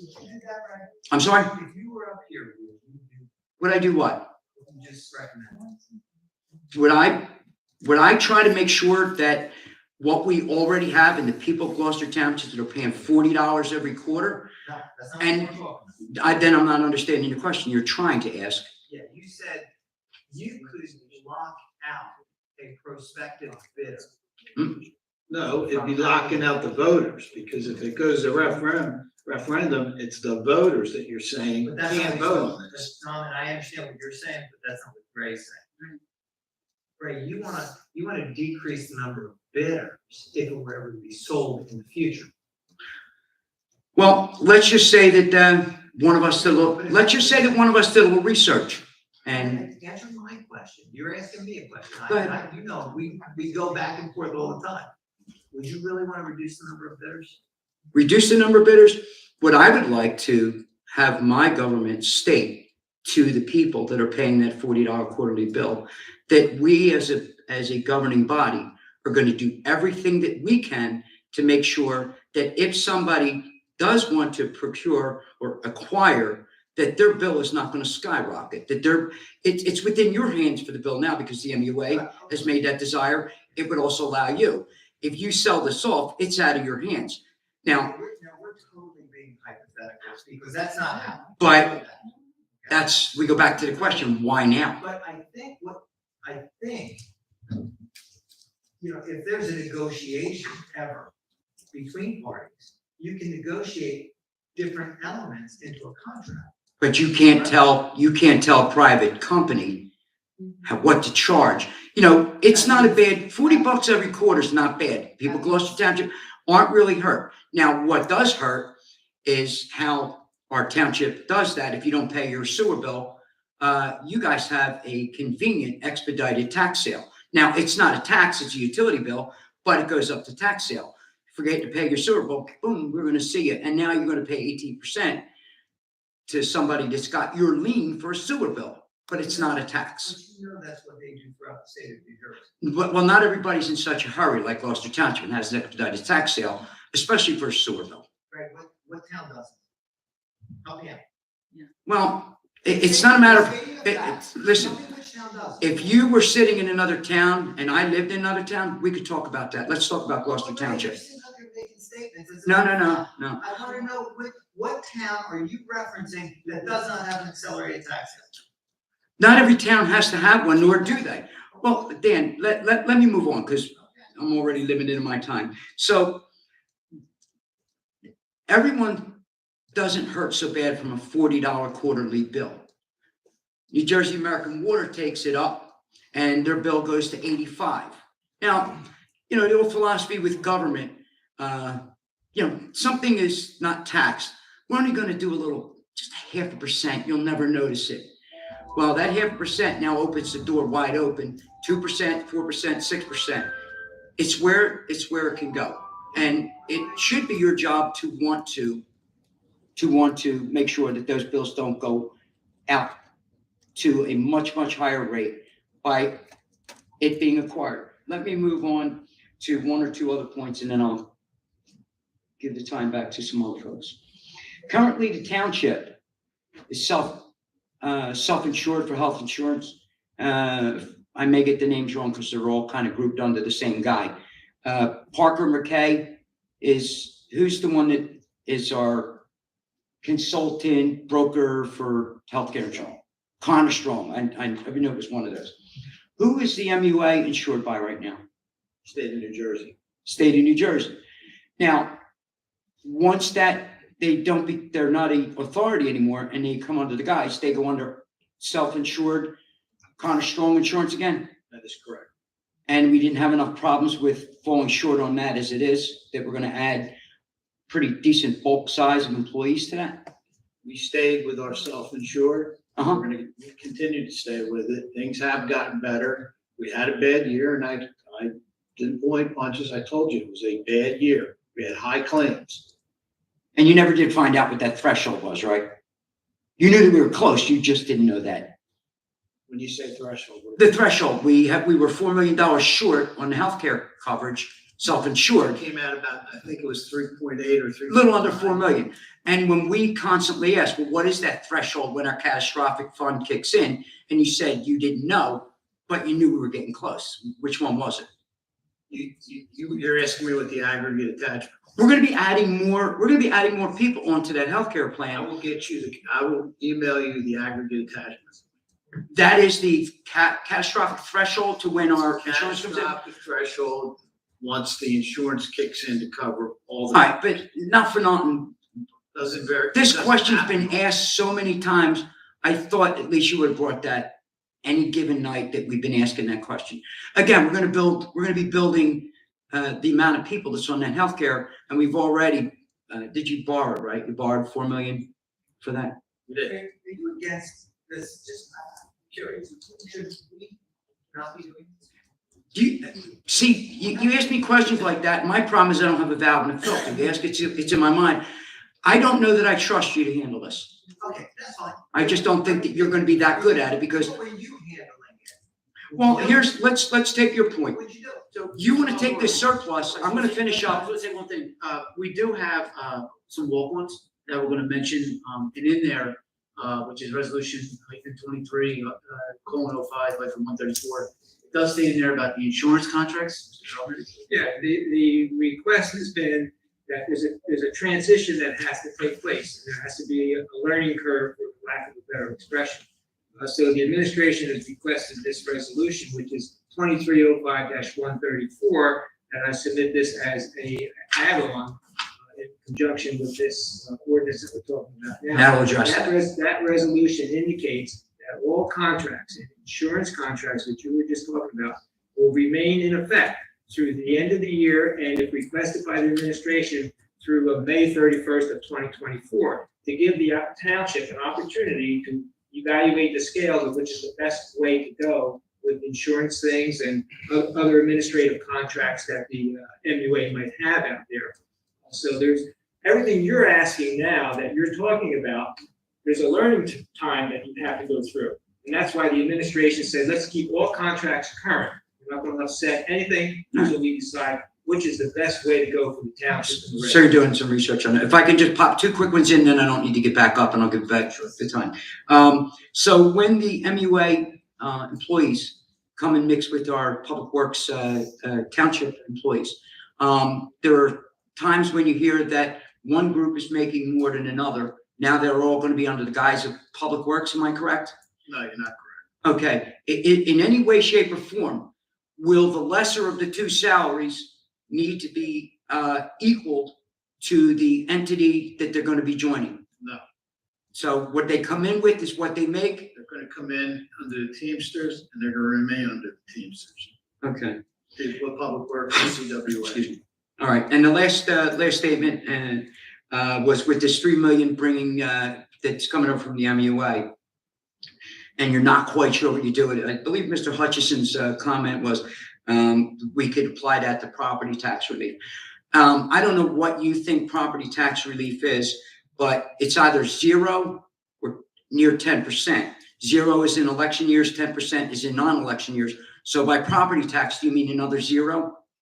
Thank you for your time. Anybody? Is there anyone else that would like to speak on this? Mr. Hearn. Will be next. Peter Heinball, Morningstar Court. Again, I'm going back to the specifics of what we're saying are the financial benefits to do this. And there's a list of what those benefits could be.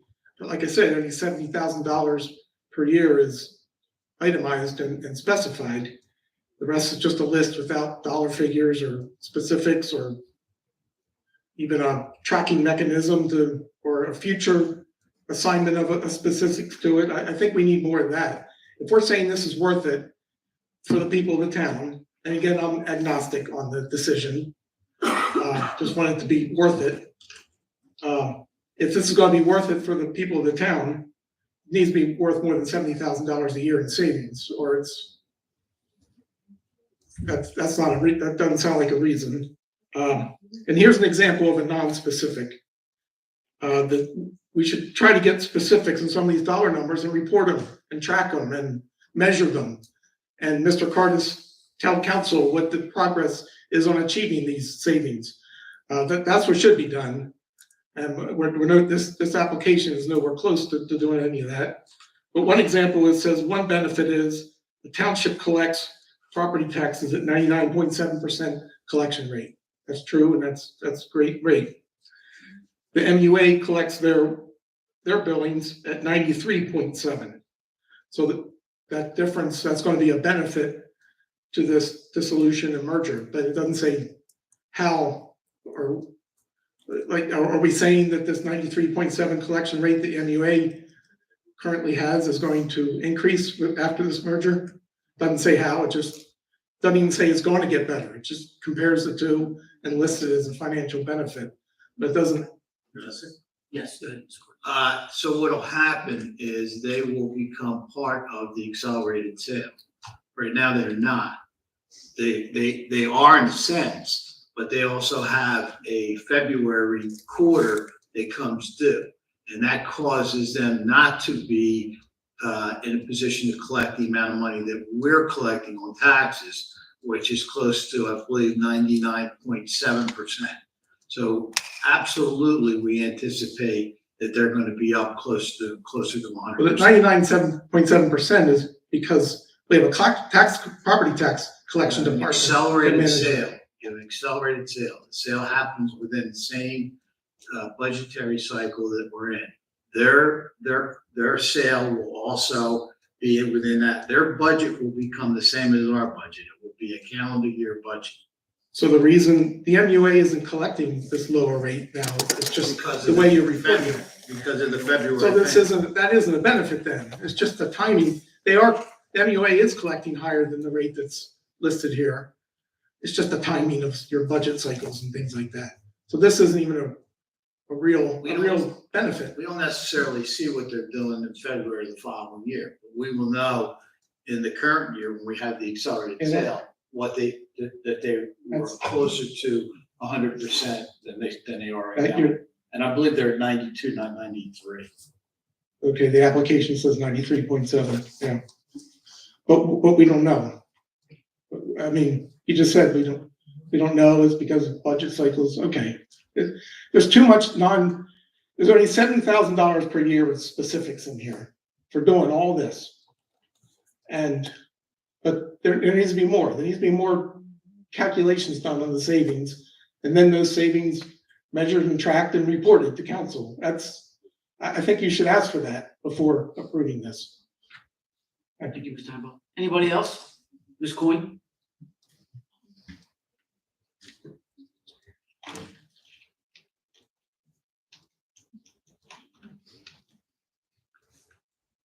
Denise Coyne, Choose Lighting. Just to make sure I'm understanding this correctly, Mr. Cardis, are you saying we really don't have an idea how much money this is gonna save us a year? We have some estimates, but we don't know because there's, obviously, as we go through this, and combine professionals, and other things like that, we expect savings. How could you not have Not to mention the a surplus. good Not to idea, mention though? the surplus balance that's sitting there of almost $6.3 million on a $5.1 million budget. I mean, how can you ignore that? Even the local finance board took note of that. Okay, but that's not what I'm asking. What I'm asking is, on a yearly basis, you really don't have any idea how much money this is going to save. We're going to save money. I cannot tell Okay. you the exact amount of money, Denise. I'm not saying exact, I'm saying if this has been worked on for a very long time, and I'm assuming that some very smart people worked on this, it seems to me that you should have a general idea of what percentage of money you're going to save. I'm not gonna commit to a figure here. I'm not asking you to commit, Well, I'm not but if going Pete to. is saying $70,000, that hardly seems Denise, thank you for worthwhile. your comments. Appreciate it. Mr. Cardis, That's not an answer. if you can accumulate $6 million in a bank, and we're taking it over, doesn't that by definition indicate that we're gonna be able to find savings? No? Okay, then I can't convince you. Okay, that's fine. And I don't know how me ever answering your questions ever gets me answers to mine. Well, I So- just answered your question. No, you don't. I never really get answers. That's not an answer to my question.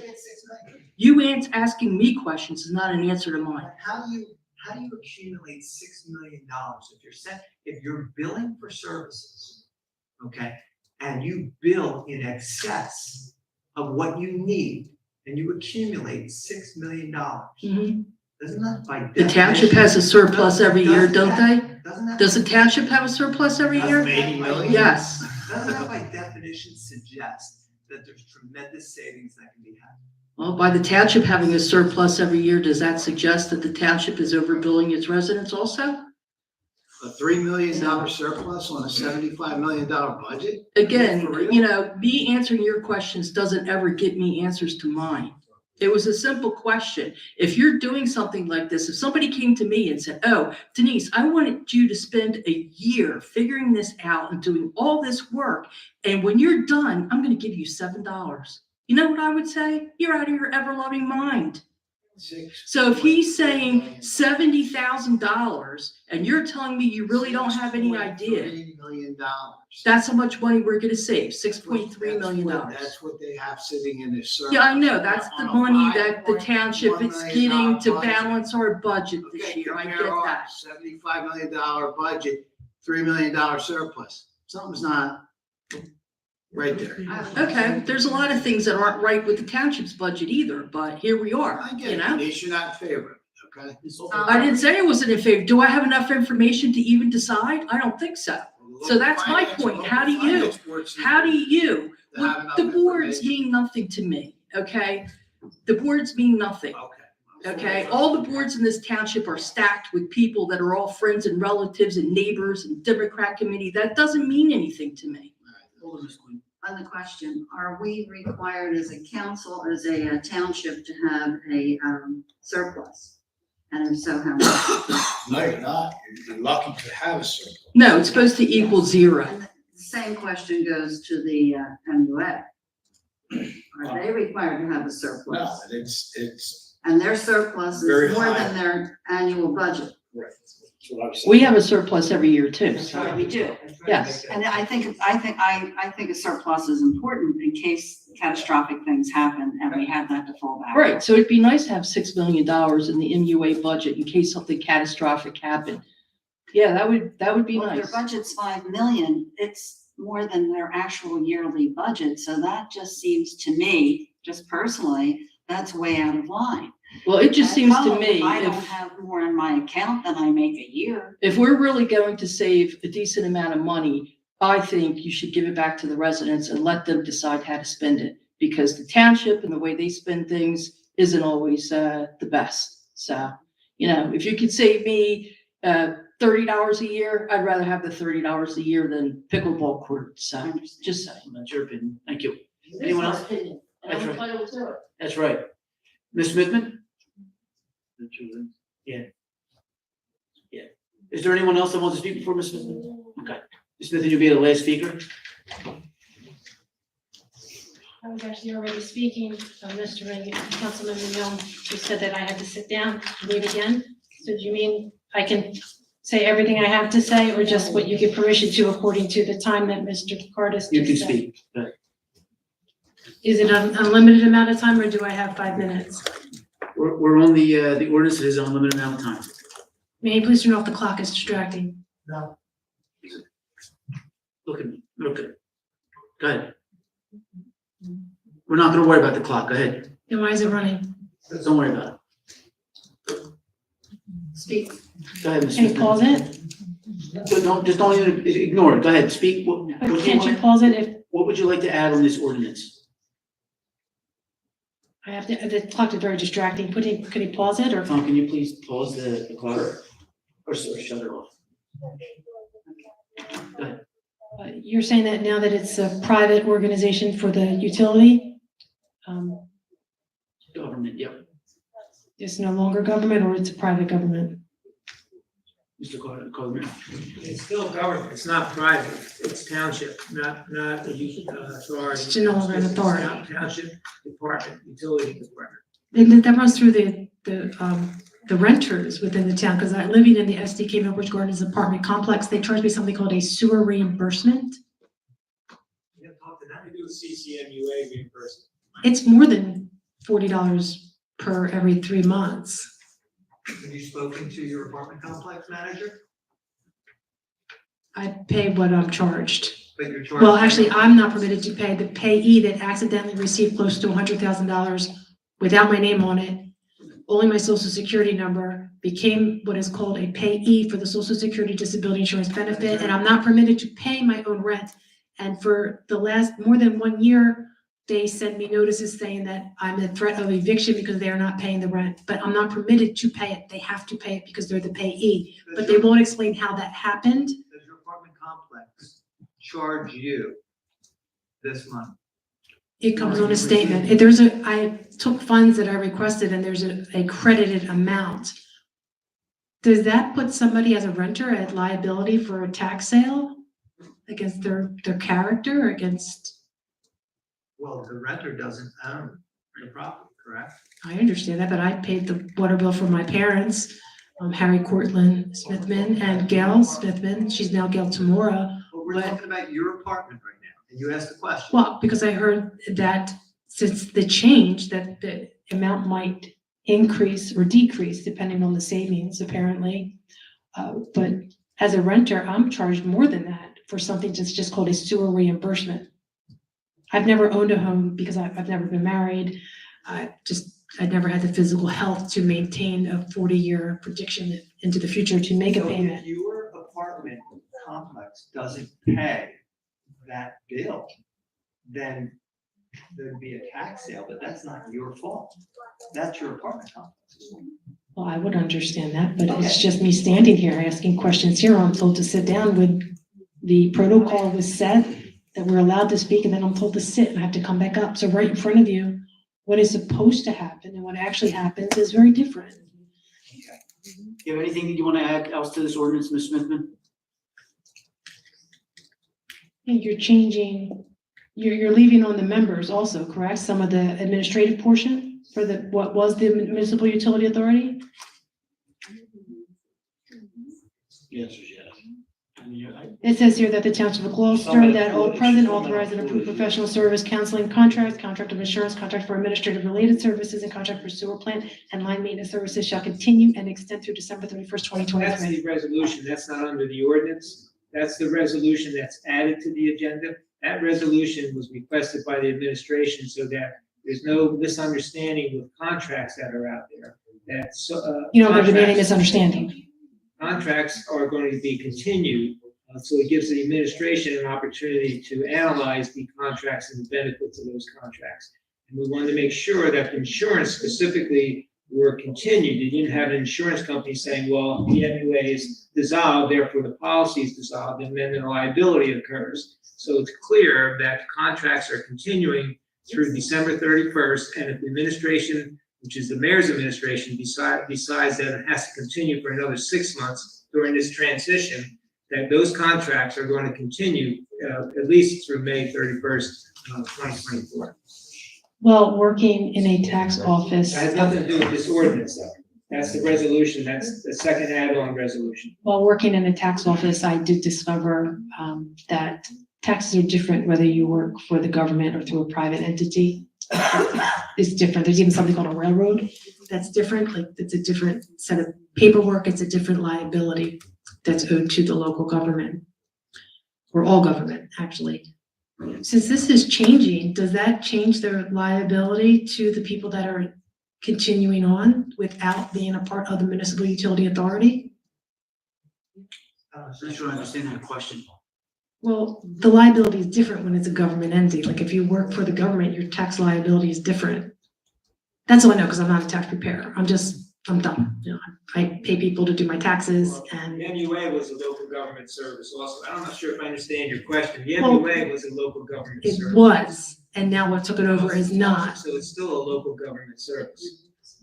Well, the purpose was to save money. You just dissolved what sounds like a government payment for a professional service. It was not a large amount of money, the people that you just dissolved. So it's being taken over by a private entity. But the liabilities are different, and what was protected by that small income or the government-based income that was paid to them also comes with it different liabilities and responsibilities. It would no longer be a government job. That- The services that the utility is providing used to be provided by government entities. It's just no, that was dissolved. The municipal utility authority, you dissolved it, and It's now you're. becoming a sewer department for the township, so it's still a government service. It's still it's a government, previously government provided service. Now it's becoming private. You're carrying over the administrative. No, you're wrong. So what the township did, if I can, you had Gloucester Township Municipal Utility Authority, which is a separate authority. They have their own board of commissioners, their own functioning, their own employees, and then you have the township over here, also providing services on the Rhythm Parks and Public Works and other things that the township had. So now the township and the consent also, because the MUA did their resolution agreeing to the dissolution, and then went to the local finance board, which agreed with the dissolution. So you have this government entity dissolving, but their function goes over to the Gloucester Township sewer department. So it's still a government entity providing the service to the taxpayers. But the authority portion has changed. So with the Now a change, department of the township, so you got one department instead of another department. when I had asked something about the local fire hydrants, I was told that that's run by a private water department. It became private. It was no longer under the rule of local government because it was being maintained and charged by a private company. So since this is no longer at the municipal utility authority, could you really be saving a lot of money when it comes to, you're no longer protected by the things that protect the government workers? They have, the only part way I can explain that is that I understand that their tax liability is different when they prepare their forms. I'm not a tax preparer, I just worked at the front desk, but what I understood was different. And now it's not different. Well, the responsibilities of the members of Gloucester Township to these employees will change also. It's different. I hear about people saying save money. Is it going to save lives? It's different when it becomes private in any form. Growing up in Victory Lakes, a woman, Tina Sherman, she was in a car accident. It was one of the first times they had to get the jaws of life out over on the back of the end of Sunny Hill Avenue, right before it hits the intersection of Lakeside Drive. She said the blood poured out of the vehicle because it was raining. That was why the car crashed. Well, things like that, when it comes to liability or injury, it becomes different. It's not a government hospital that the members of the sewer authority would go to. It's a private hospital. They charge very different if they choose to treat you at all.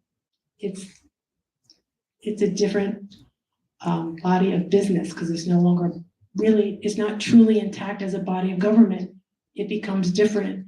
Are you sure that what you're voting on with this resolution, that you're actually truly saving life, money, which is life? In my experience, that may not always be thought of as from that perspective. I feel that we will save money, yes. You think you'll save lives, including their reputations and ability to identify. I'm not sure where you're going about saving lives, but we're gonna save money.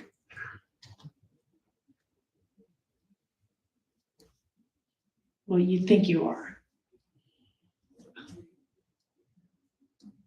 Please respond. Yes. Are you talking about saving lives? Seriously, are you talking about saving lives? Yeah, why? About this word? Seriously, I need to know where you're going. I can't follow what you're saying.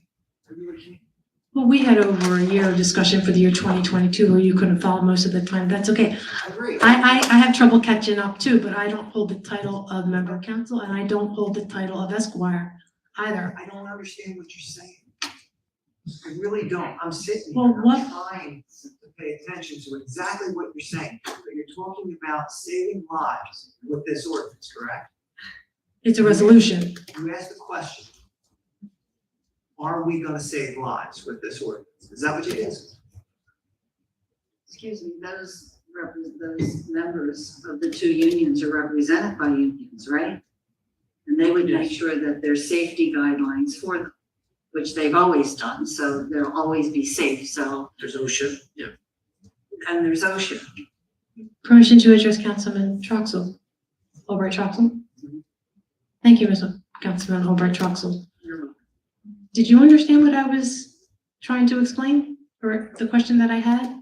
Well, you were talking about saving lives and on this resolution. Well, because they said they were going to save money. I said, are they going to We want also? to save money, but we're not connected with saving lives. Unions are. They protect their employees, their workers that Some. are members. They protect and those some. Members that pay union. I'm a member of dues, local they're union 98. They protect some.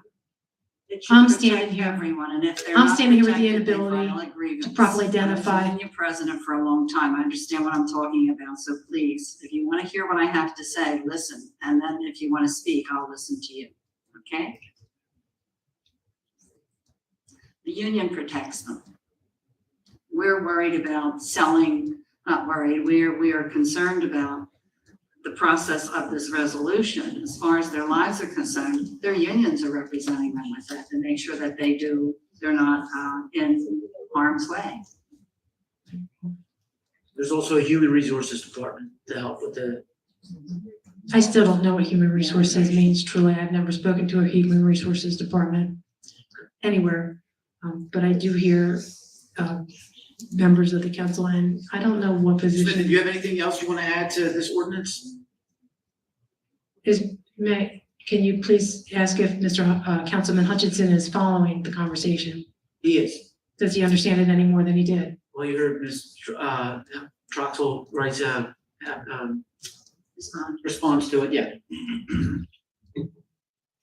Right, Mr. Hutchinson?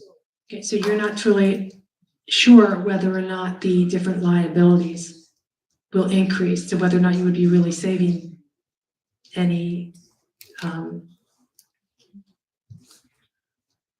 large amount of money, any money that would make the township more sustainable, or a difference for relief in different things that cost the almighty dollar.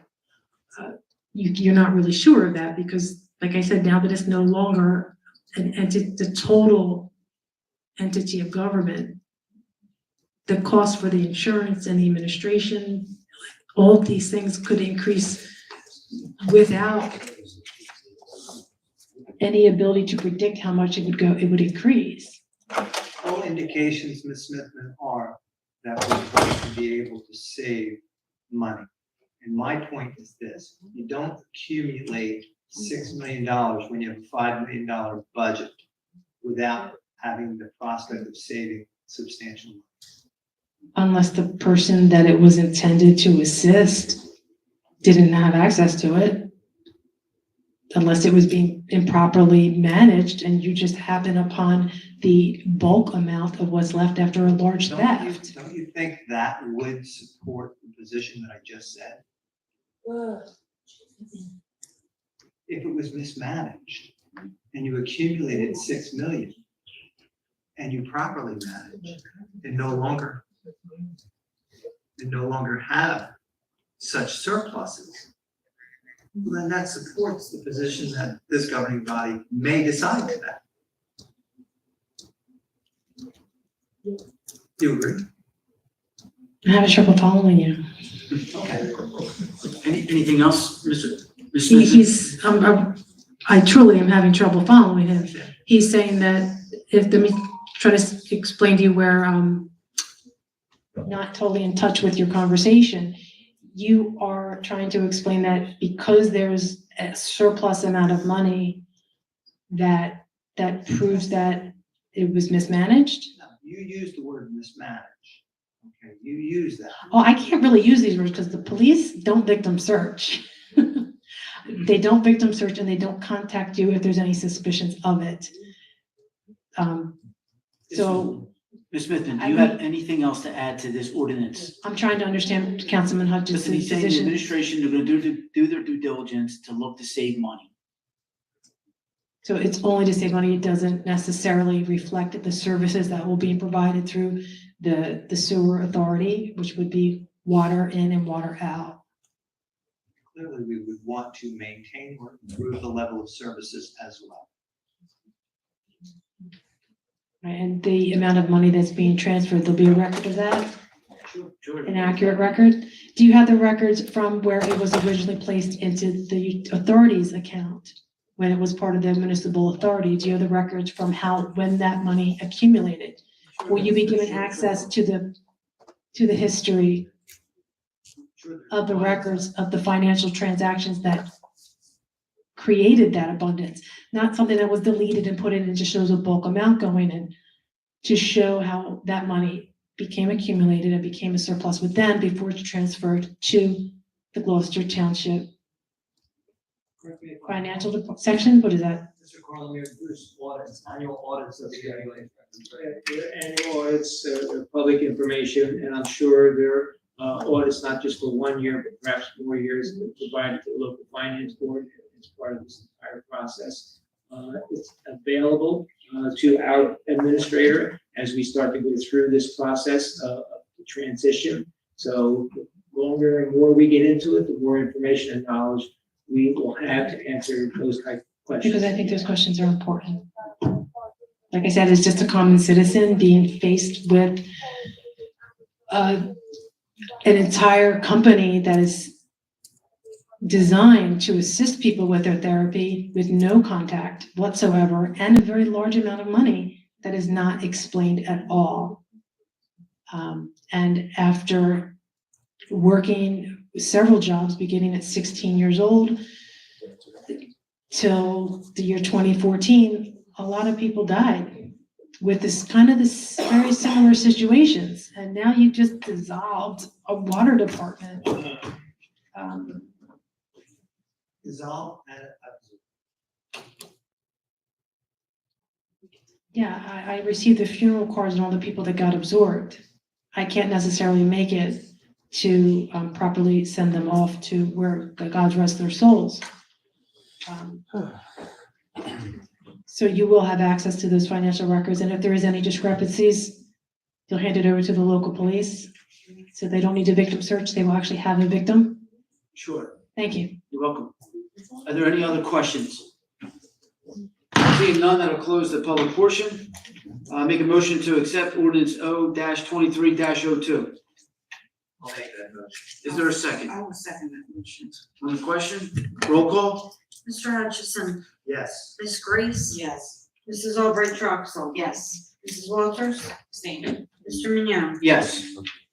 Okay, prior to the consent agenda, I would like to make a motion, I mentioned this earlier, that there's an addendum to the regular agenda. We're adding 3 new items, which will be read on the regular agenda. Next, we move to our consent agenda. Is there any council member that would like anything to be reviewed or discussed on the council agenda? Not, I have a motion to accept the council agenda, consent agenda, I'm sorry, consent. So moved. Is there a second? On the question, roll call? Mr. Hutchison? Yes. Ms. Grace? Yes. Mrs. Albright Troxel? Yes. Mr. Mignon? Yes. Okay, next we'll move on to our regular agenda. Resolution number 130. Resolution of the Township Council of the Township of Gloucester, Camden County, New Jersey, approving a change order for removal of contaminated material associated with general construction at 5 and 7 Black Horse Pike in the amount of $24,325, which amount exceeds the 20% of the original contract. This was discussed earlier, was a change order for the unforeseen asbestos to hazardous material that was in there. I have a motion to accept the R-2305-130. I'll make that motion. Is there a second? Second that motion. Roll call? Mr. Hutchison? Yes. Ms. Grace? Yes. Mrs. Albright Troxel? Yes. Mrs. Walters? Mr. Mignon? Yes. Next we have, Resolution 131, resolution approving open space tax levy for 2023. this was, talked about the 2% or 2 cents? 2 cents to acquire and maintain open space. Motion to accept R-131. I'll make that motion. Is there a second? Roll call? Mr. Hutchison? Yes. Ms. Grace? Mrs. Albright Troxel? Yes. Mrs. Walters? Mr. Mignon? Yes. Resolution 132, resolution approving introduction and providing notice for public hearing and public inspection of the 2023 municipal budget.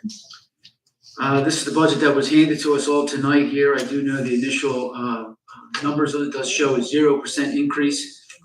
Will be looked at within the next 20-some days to determine if there's any other opportunities to lower it.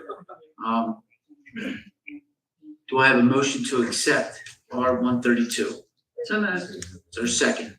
Second. Roll call? Mr. Hutchison? Yes. Ms. Grace? Yes. Mrs. Albright Troxel? Yes. Mrs. Walters? Mr. Mignon? Yes. Number 134, resolution of the Township Council for the Township of Gloucester, County of Camden, New Jersey, authorizing a term extension of existing Gloucester Township Municipal Utility Authority professional services, consulting administrative and insurance contracts, and sewer plant and line maintenance services contracts. Okay. I'm going to ask Mr. Carlman to address this a little bit more. He did talk about it a little bit ago, but So the administration contacted me and was concerned during this transition period that there's not an interpretation of any important type insurance contracts or consulting contracts or other type contracts that might be out there that have taken the position that the contracts are terminated since the NUA has been dissolved. So they want to be clear that the administration wants to continue all contracts as noted in this resolution for a period of time to December 31st, 2023, and if necessary, to also continue those in specific attention to insurance contracts that will continue to May 31st, 2024. do I have a motion to accept R-134? I'll make that motion. Is there a second? I'll second. Roll call? Mr. Hutchison? Yes. Ms. Grace? Yes. Mrs. Albright Troxel? Yes. Mrs. Walters? Mr. Mignon? Yes. Resolution 135, resolution appointing council liaison to the Gloucester Township Planning Board. This will be, Councilman Hutchison will be removed from the planning board, and we will be putting Councilwoman Helen Albright Troxel in there. A motion to accept. I'll make that motion. There's a second. I'll second. Roll call? Mr. Hutchison? Yes. Ms. Grace? Yes. Mrs. Albright Troxel? Yes. Mrs. Walters? Mr. Mignon? Yes. Resolution 136, resolution appointing members to the Gloucester Township Zoning Board of Adjustments. These adjustments are going to help to keep a quorum for their zoning meetings, so shuffling some folks around to keep a quorum. Do I have a motion to accept? I'll make that motion. Is there a second? I will second. Roll call? Mr. Hutchinson? Yes. Ms. Grace? Yes. Mrs. Albright Troxel? Yes. Mrs. Walters? Mr. Meunier? Yes. And we have some GT egos. This first one is from Brian Burns, 5 Solwood Drive, Arrow, New Jersey. In light of recent resignation of a council member, I wanted to know if the GT Council has an attendance policy, and if so, what is it? If not, why not? It seems it would be beneficial for the township to have an avenue to replace a council person who does not or cannot fulfill the responsibility to attend regular council meetings. I don't know of any attendance policy, Mr. Carlin. Under our form of government, under the Baltimore Act, the statute that relates to our form of government does not address that type of question. I think we answered it several meetings back. My comment was there's a judicial procedure or a resident recall procedure. If there's not a procedure where a council member can move to remove an elected official. Mr. Carlin, would that suggest that we would be preemptive creating an HR procedure that council could vote on? Is that regulated by state statute, therefore? There's not a regulation in state statute that I'm aware of that indicates in our form of government that you can establish a procedure. Now, there are smaller forms of government under the Modern Form of Government Act will allow a situation where a council member serves as mayor, not independently elected, that person has to attend council meetings. There is a section in that section of the statute for that particular form of government, but not form of government of which Gloucester Township was established.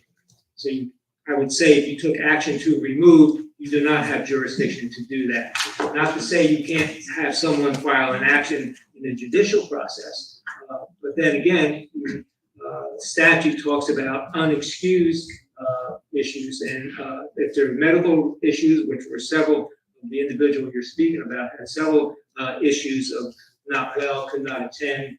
So all those issues will come up judicial issues before a court to make a determination. Thank you. And the same would apply, I guess, the recourse situation. Good question. Thank you, Mr. Carlin. Thank you, Mr. Hutchinson. Okay, next we have a GT Ego from Denise Coyne, 1060 Choose Landing Road, New Jersey 08021. Do you still believe that the letter mailed to residents which contained false information about 2 residents running for school board was simply an exercise of the councilwoman's right to free speech? 2, considering one councilwoman resigned and claimed she had no involvement in the letter and that her name and likeness were used without permission, do you find it acceptable for councilwomen to be identified as the authors of such a divisive letter? 3, does the council or the administration have any leads on who used the councilwoman's name and likeness without permission in a letter sent to residents? And 4, was Councilwoman Grace's name and likeness also used without her consent? I believe this was addressed late fall in 2022, that this was a political concern and not a governmental concern. So at this time, I'm not going to entertain this letter here at this governmental establishment. Next, we have our public portion. Public participation shall be open to any public chooses to address the township council. Anyone addressing council may speak one time.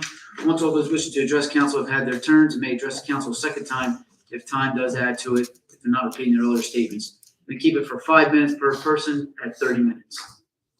Mr. Burns.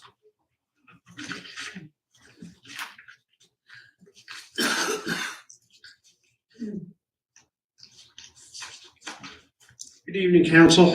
Brian Burns, Solwood Drive in Ariel. It was an interesting conversation about the MUA, and the only thing that kept on going through my head was we all, if we were property owners, paid too much. If they got $6 million surplus, we've all been getting ripped off for who knows how long. I think we're all in agreement today. So, I hope it turns out and, our bills are less, because nobody should be sitting on $6 million. Anyway, so I'm going to continue my advocacy for open space. I reached out to Triad today and Green Acres today.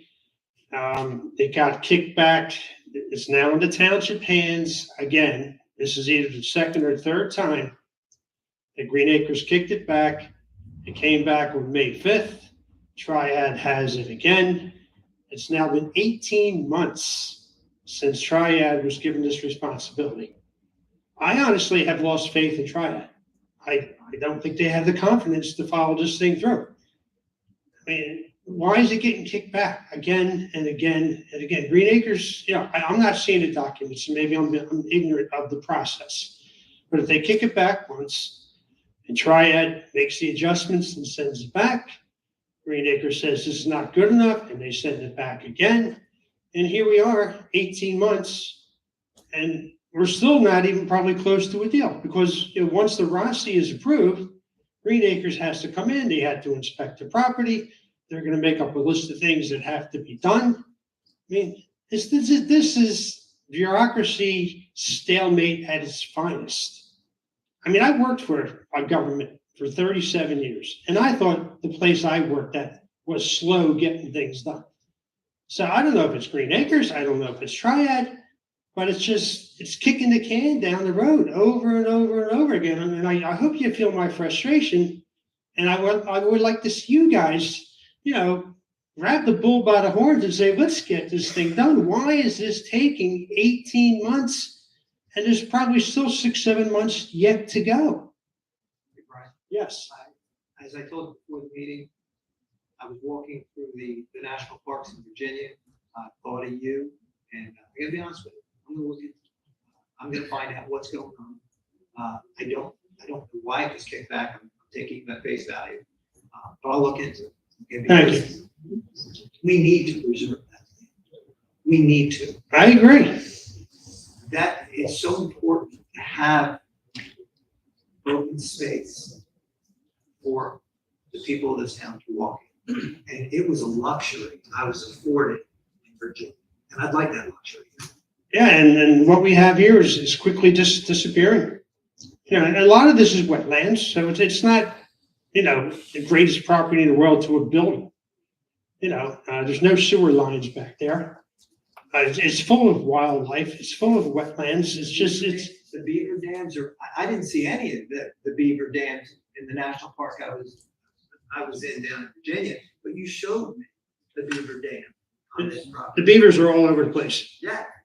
And, they are ecological engineers. In some areas, they're fantastic. They increase macro or micro diversity in the habitat. Well, In other areas, they can cause problems. But, you and I, we're gonna work at this, and we're gonna make it happen. I mean, I hope the next time I come in, the Rossi has been accepted. Green Acres comes out, they inspect the property, they're gonna go through the list of things that, needs to be done. Obviously, the big property owners, they want to preserve it. It's been in their families for generations, and yet they're paying taxes on it year after year. And they want to save it. And it's a mess. I'm frustrated. I don't know what's going on. I don't know if Triad has ever done a Rossi before. It just seems like they don't know what they're doing. Ken Lecter and I still communicate from time to time. He said, when I left GT, that Rossi was 99% done. And I have that in a text message that I can share with you. And Ken was a pretty smart guy. He knew the process. And so here we are, all this time going by, and it's still getting kicked down the road. So, I'm coming to here and I'm sitting through all this that's going on tonight. And, people care about open space. They're not sitting here in the audience, but they do care about it. And you see the uprising that takes place when they talk about warehouses coming in. Why don't we save the land? And we have a clergy person here in the beginning of every meeting talking about, God and planet Earth. And, what are we saving of what God left us? What are we going to be leaving for our grandchildren? More townhouses, more condos, more shopping centers. There's only so much land left, and we're preserving, almost 200 acres in total. We're preserving water quality. Okay, we're fighting climate change with it. So I appreciate your attention to it, and I hope somebody on council can make a phone call Triad and Jesse from Green Acres and say, can we sit down, can we meet, let's figure out what is going on and get this thing done. So, thank you, guys. Thank you, Mr. Burns. Ms. Hendry?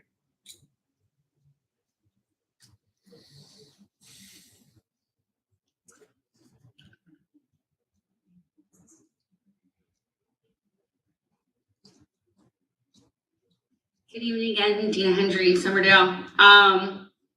In October of 2022, I stood before you all and asked about the involvement and authorization of a letter to council and the two who were led to believe either authored or authorized a letter. And I was met with crickets from all of you. Since then, one of those two people have shown, who has shown since resigned, and her resignation letter stated that she did not authorize or author the letter. I do not feel bad for coming up and asking for a full working board, as the people of Gloucester Township deserve a full and impartial representation. What I do feel bad is that each of you just sat there and did not speak up for your teammate if you knew about this wrongdoing. Each of you stayed silent. I feel bad that you have allowed an individual or a PAC to send out a letter with undertones of racism and wanting to divide our township. I'd rather 8th grade humor or good old boys club over hate any day. I feel bad that someone who was respected in this community was merely a pawn in a sick game you called politics. I needed to define what politics was because I don't know what politics was. So according to the Oxford Dictionary, politics is the activities associated with the governance of a country or any other areas, especially to debate or conflict among individuals or parties having or hoping to achieve power. So with that being said, as you say, we don't discuss politics here. This is Gloucester Township. Whether, in my opinion, whether you're a registered Democrat or a Republican, should have zero bearing. If I can say for myself, I'm not interested in power. I can say I'm interested in the betterment of this township. I can also say, for those who speak up, show up, and put themselves out there meeting after meeting, we're looking also for the betterment of this township. We're looking for individuals who want to represent us and not to be a puppet or being the puppet master. We're looking to be heard, to be treated fairly, and to be comfortable with our government, making decisions on our behalf, spending our hard-earned money like if it was their own. And most importantly, we're looking for transparency. Most of us need the biggest investment that we'll ever make in our lives living here, right here in Gloucester Township. I ask you to please no longer allow people and individuals interfere with the goodness of what you guys are here to do and represent us. I thank you. Thank you. Ms. Smith?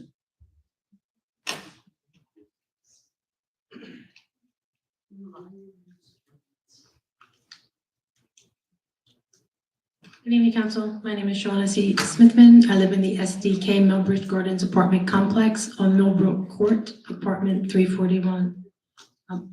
I welcome Councilwoman Tara Wolders. Welcome to Council. Happy Mother's Day to everyone on Council that is either a mom or a caregiver in the duties of mother. Happy Mother's Day. My mother called me. I did not have to call her. My son did not call me until I had to call him. It's a little reverso here with the responsibilities.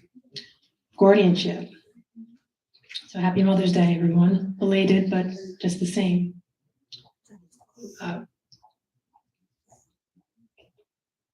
To reflect on the first thing when it comes to the environment and the protection of it. A Snapple fact, Snapple is a drink you can get. It's a brand name of a beverage company or the beverage that the company sells. While working for LCM, Larry C. McCray Electric, the minority contractor in Philadelphia, Pennsylvania. For David Gregory, Marty Costello was on that job, Sean Smith, Harold, Thomas Gabriel, Mike Nichols. Beavers were once the size of bears. So things do change pretty rapidly. And when it comes to water quality, it is the responsibility of not only the members of the community, of the council, to provide the guidelines on how to properly protect the water and the sewage. Without getting into my previous agenda of trying to ask the members of council to have the capability, the education to write the laws in a usable form for not only the enforcement of law, the fire protection, and the members of the community, to write them properly so that water can be protected, as well as sewage to be properly managed. Growing up in the state of New Jersey, I was aware, without anybody particularly making an announcement, that praying mantises were protected by the state of New Jersey. Children, we just told each other, somehow the other children found out, and we all knew. We also had airplanes that would go over top of the high school or elementary school. The purpose was to fumigate for the ticks and fleas that are in the township. Well, that was in Williamstown, the Cecil area. From what I understand, that's why they brought in the turkeys. They brought in the turkeys to disinfect or to keep the insects down. But we're building at a rate. Turkeys are not ducks or geese or swans. They're different. Even chickens really aren't. They're domesticated, but they're not wild. Has that been announced to the members of the community that the turkeys are protected in some form, since they're new within, let's say, the past 25 years, they were introduced into the community to keep the bugs down? Well, they would have become territorial in some way. And now that the land is getting less because they're developing the different areas where they might have collected, is it announced that they're protected? Because my father was only a very mild type of hunter. He would get invited and go. He didn't necessarily have gear, but it was understood as a hunter, things that you could hunt. Members of the public may not know that. And if not only is there territory threatened when you go to build on a piece of property in this township,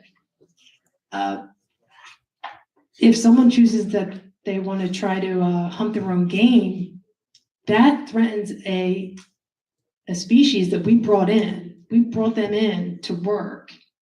So not only do they have the rights of somebody that's employed, well, a fowl that's employed, it's understood. Animals understand more than you think. And if they're moved after staking claim in an area and also attack, they will attack. And the turkeys are large. This is not like being pecked by a duck. I've seen fear in adults in this township. When a turkey would go by, you could smell it on them. They were like frozen. I looked at what's going on. Here they saw the turkey, and there was an innate fear. Like it ignited a small terror. Well, recently, while thinking about that, it occurred to me: is it announced because we have children that wait outside for the school buses and that walk on these roads? They may not understand the animal instinct of an animal that's already been threatened. If they're just walking and they see one of the large turkeys, especially if it's a mom, and they make even a gesture towards it, if it attacks, it's not like being attacked by a duck or a bird. A bird will pluck you and go away. A dog will growl and give you warning. These are very different. We only really understand chickens when they're on a table on a platter. They're much larger and capable of a lot of damage to a person. Is it announced in any way? I mean, one, can I ask, are those turkeys protected? Well, Ms. Smithman, first off, your time is up. Second of all, if anyone's gonna do any hunting, they get licensed and they get books, and they have to understand the rules. The consequences, they don't follow. Well, I'm not bringing this up because of hunters understand the rules. I'm talking about the members of the public that don't, that would cause the situation where these turkeys might attack just people passing by because they don't know what's going on. A hunter understands what is protected and what is not. I'm talking about the members of the public that might have taken it upon themselves to go and hunt a turkey. If it's employed, it is technically employed, even though it's an animal. It was brought in to keep the ticks and fleas down. So technically it works. It has employment. If it was attacked, it will retaliate, but it can't tell the difference between who to retaliate against. And like I said, children walk on these roads. There might be a little safer when they're on wheels, like a bicycle, but ultimately they're faster and they're more powerful than regular fowl. And dogs will give you a warning and are domesticated. We don't have wild dogs here. These are wild animals that are they have, like I said, they have employment. They would be justifiable in attacking. Are they protected? I don't know the answer to that, but I do know your time. Can you find out whether or not the turkeys are protected? And I think he's. well, I know Bell's turkey. You can go and purchase one, and you can buy frozen ones at the local market. But I'm talking about these live turkeys that were brought in specifically to keep the insects down. It's not known or announced whether or not they're actually protected. And because of that, if they get hunted, even in a small way, by somebody that's not a hunter. Council Vice President, they are protected. Fish and wildlife regulations do protect wild turkeys that are out and about. But if someone got attacked by a turkey, they certainly have the right to defend themselves from the turkey as they would any other wild animal. Well, no, they haven't been attacked, but they might attack. Yeah, we can't predict the future. We don't know what they're gonna do. I don't know what the turkey's thinking, but thank you, Ms. Smith, and I appreciate it.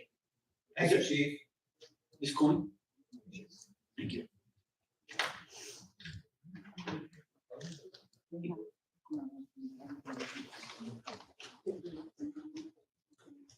Denise Coyne, choose lady. Is there an ordinance or a resolution that prevents political speech at a council meeting? Well, procedurally, we've had it in the past, and if you're giving a political speech, it's not governmental, this is a governmental function, governmental body, and procedurally, council in the past have not permitted giving political speeches. Okay, so that's a no.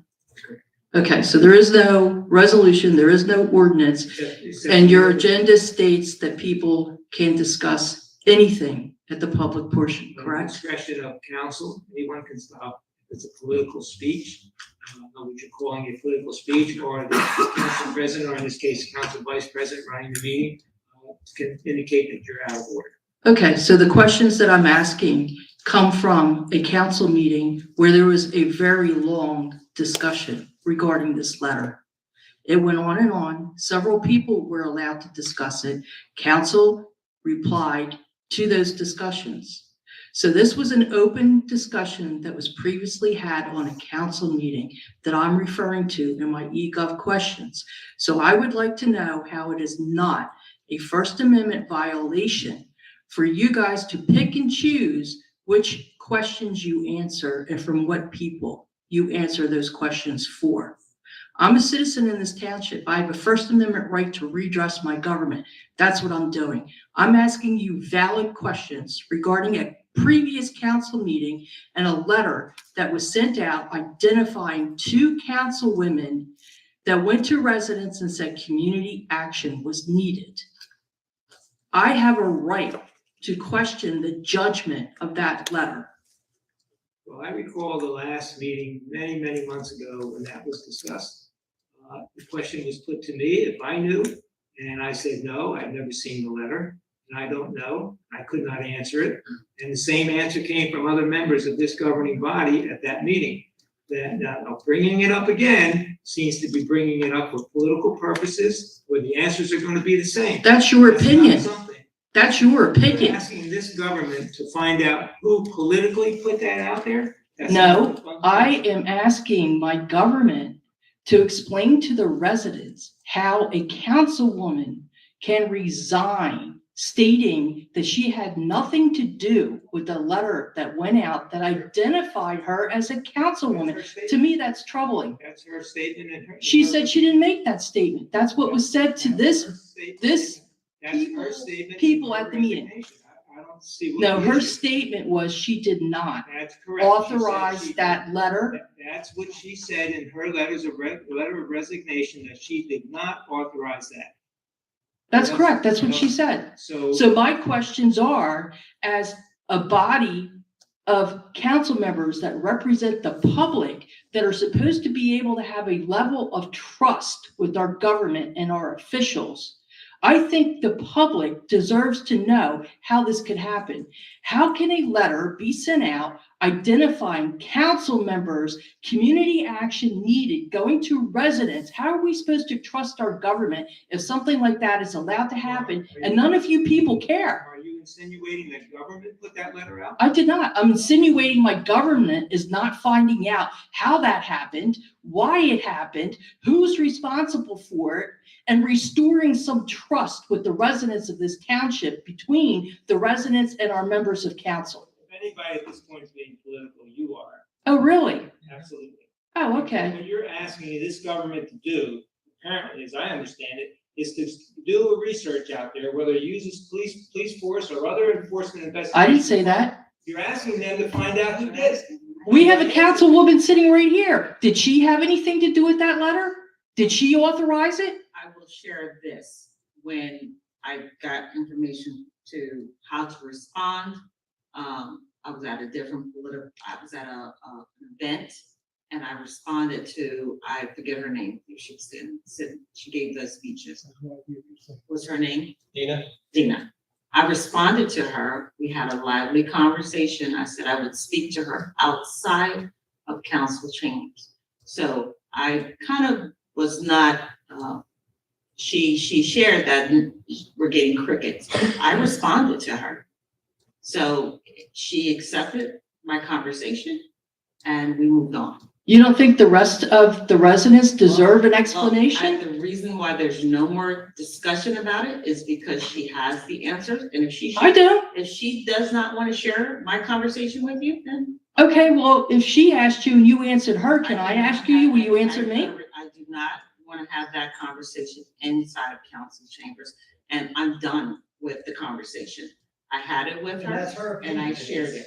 The residents don't deserve an answer as to how our council people can be identified on a letter. Today, as if there was never a conversation about the letter. I don't care what she did. I don't care. I'm asking you as a resident of this township. That's fine, but I'm not going to sit here inside of council chambers and deal with something that was outside of council. Okay, but it was made a council issue. It is now a council issue. The fact. It's not, you're making an issue, and is somebody else allowed to have an opinion? And isn't that their First Amendment right?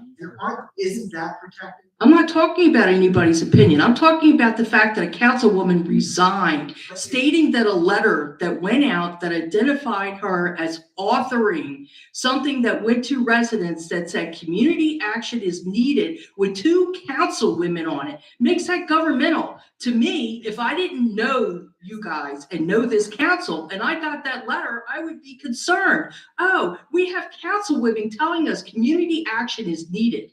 Okay, turns out that that was all a big lie. People are allowed to have an opinion, and they can express that opinion.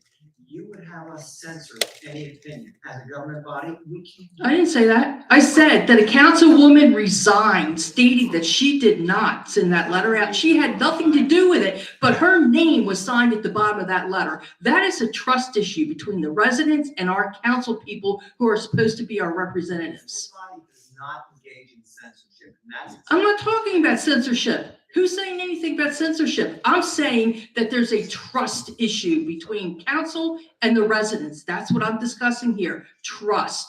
We should be able to trust our representatives. We should be able to hold them accountable. If you, Mr. Hutchinson, were to leave tonight and go to Skeeter's and get drunk and run into somebody and have an accident and kill them, you don't think that the residents of this township would be able to say, hey, council, we're concerned about Council Hutchinson's actions? That wouldn't be a valid complaint coming from the residents? But the Sure it would. representation was made at the meeting that none of the council members here participated in that letter. I don't care. That doesn't matter. There's still a level of distrust that resulted from that. You're not responsible for that letter. One councilwoman, one. There's another one sitting right Where there. that letter came from, I made the comment when it was addressed to me that I had no knowledge where that letter came from, so it's not a governmental. Your name wasn't on it. Hers was. The two individuals that names were on there could respond if they chose to. That's who you should be talking to. No, I should be talking to this council. They are a member of council. They are a member of council. Thank you, Ms. Coyne, your time is up. Thank you. Mr. Polidoro. And you'll be our last speaker of the night. Thank you.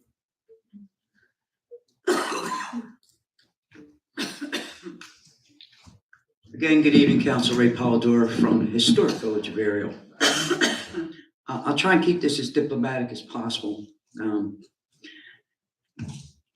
Two of the, at the time, current councilwomen had their name and likeness, but they also had their governmental position mentioned on that letter that had gone out. So for a person to come to at a public meeting and address those elected officials whose names also included their titles is not political. You have nowhere else to speak to them. You could not go to Mrs. Grace's house and ask her that. You certainly wouldn't want to follow her around at the ShopRite. This is the only opportunity for a government official who allowed their name and likeness to be put on there or didn't allow their name and likeness and title as council person.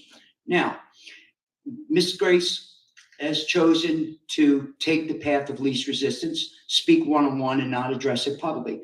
Perfectly entitled to do so, but she has not once said that she approved of it to any of us to know that or disapproved.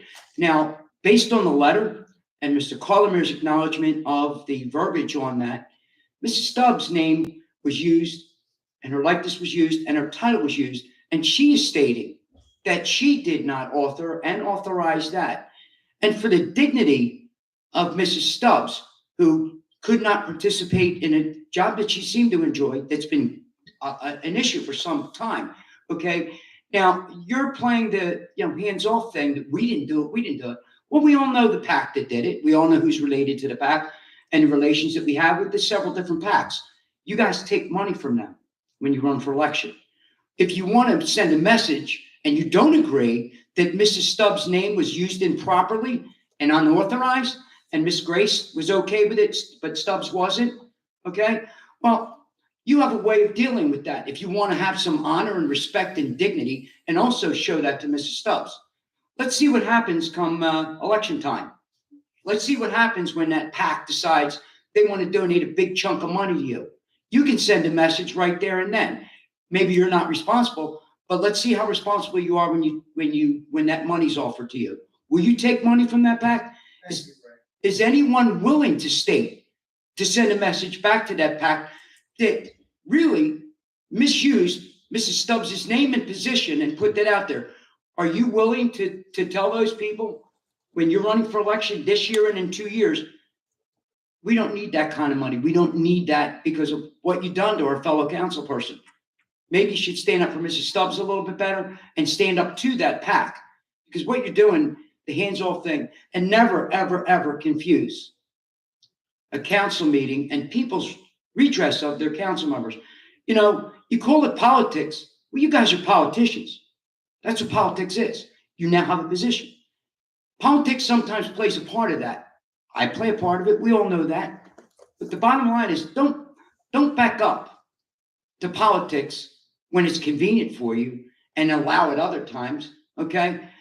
Mr. Mercado sat at that dam, proclaimed his knowledge of where the bodies were buried because he was a card-carrying Democrat. Now, does that statement sound like politics or does that sound governmental?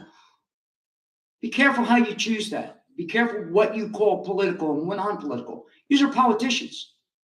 That's what you chose. It's the life you chose, you know? And it's very unfortunate that we're having these conversations when this young lady, this is her first night at council, had a great impression that we're doing back and forth. We do this But you know something? That's it. It's only me, right? Don't be, come on. Does it make it right? And I'll give you an example of politics. Whenever Ms. Coyne gets up here and speaks, she comes up here with a great deal of research and knowledge. Okay. Now I barked at you just as well as she has. You guys don't sit up in your seat and your veins pop in your neck when you talk to me. Right. You don't talk to me like that, Right. but you do her. Did you hear the last exchange? You know what? Sometimes it's want from you guys, but all she asked and stated to you is that, and I've done this to you, Dan, this is not Jeopardy. I'm not the host of Jeopardy. You don't answer in question form. That's Jeopardy, government. But you have gone round and round and round with her. Mr. Cardis, you got up in your chair and you started barking at her. You barked at her. You don't bark at me that way. You barked at her that way. Let's be fair. You're politicians. We're community activists. We're concerned about all that. But don't pick and choose. Be consistent. And for the love of Pete, please give the dignity to Mrs. Stubbs that she deserves. Okay? And that being said, when that PAC group offers you money, and if you take it, shame on you. You are telling Mrs. Stubbs, we don't care whether it was authorized. We don't care if you were the author. We're taking the money of the people that did this to you. Let's see you do that. Let's see you stand up. And let's see you stand up for Mrs. Stubbs. Mrs. Grace, are you up this year? Okay. When it comes your turn, let's see how that works for you as well. Because you're a part of that. And however you choose. I'm done. Thank you. Thank you, Ray. We'll close our public portion. Polling of directors. Mr. Parliamentary. Nothing to report. Mr. Cardis. Nothing at this time. Chief Harkins. I just want to thank the town, everybody who showed a lot of support for us during Police Week last week, and even the support we've heard as we supported the Gloucester Township Police Department in a tough week last week. So I want to thank everybody for that and welcome Ms. Walters. Mr. McGill. Thank you. Mr. Hutchison. I just want to acknowledge the proclamations that were read tonight, the Jewish American Heritage Month, and the Nurses Appreciation Month. Not only do we have two nurses up here, my wife is an emergency room nurse. And during the pandemic, my wife would go to the emergency room at University of Pennsylvania Hospital. She would wear a mask. She would wear the plastic mask and the N95s, and they were so uncomfortable. And prior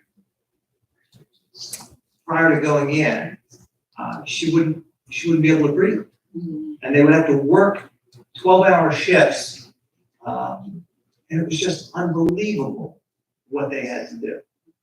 So I really thought that was a great proclamation. Thank you for all.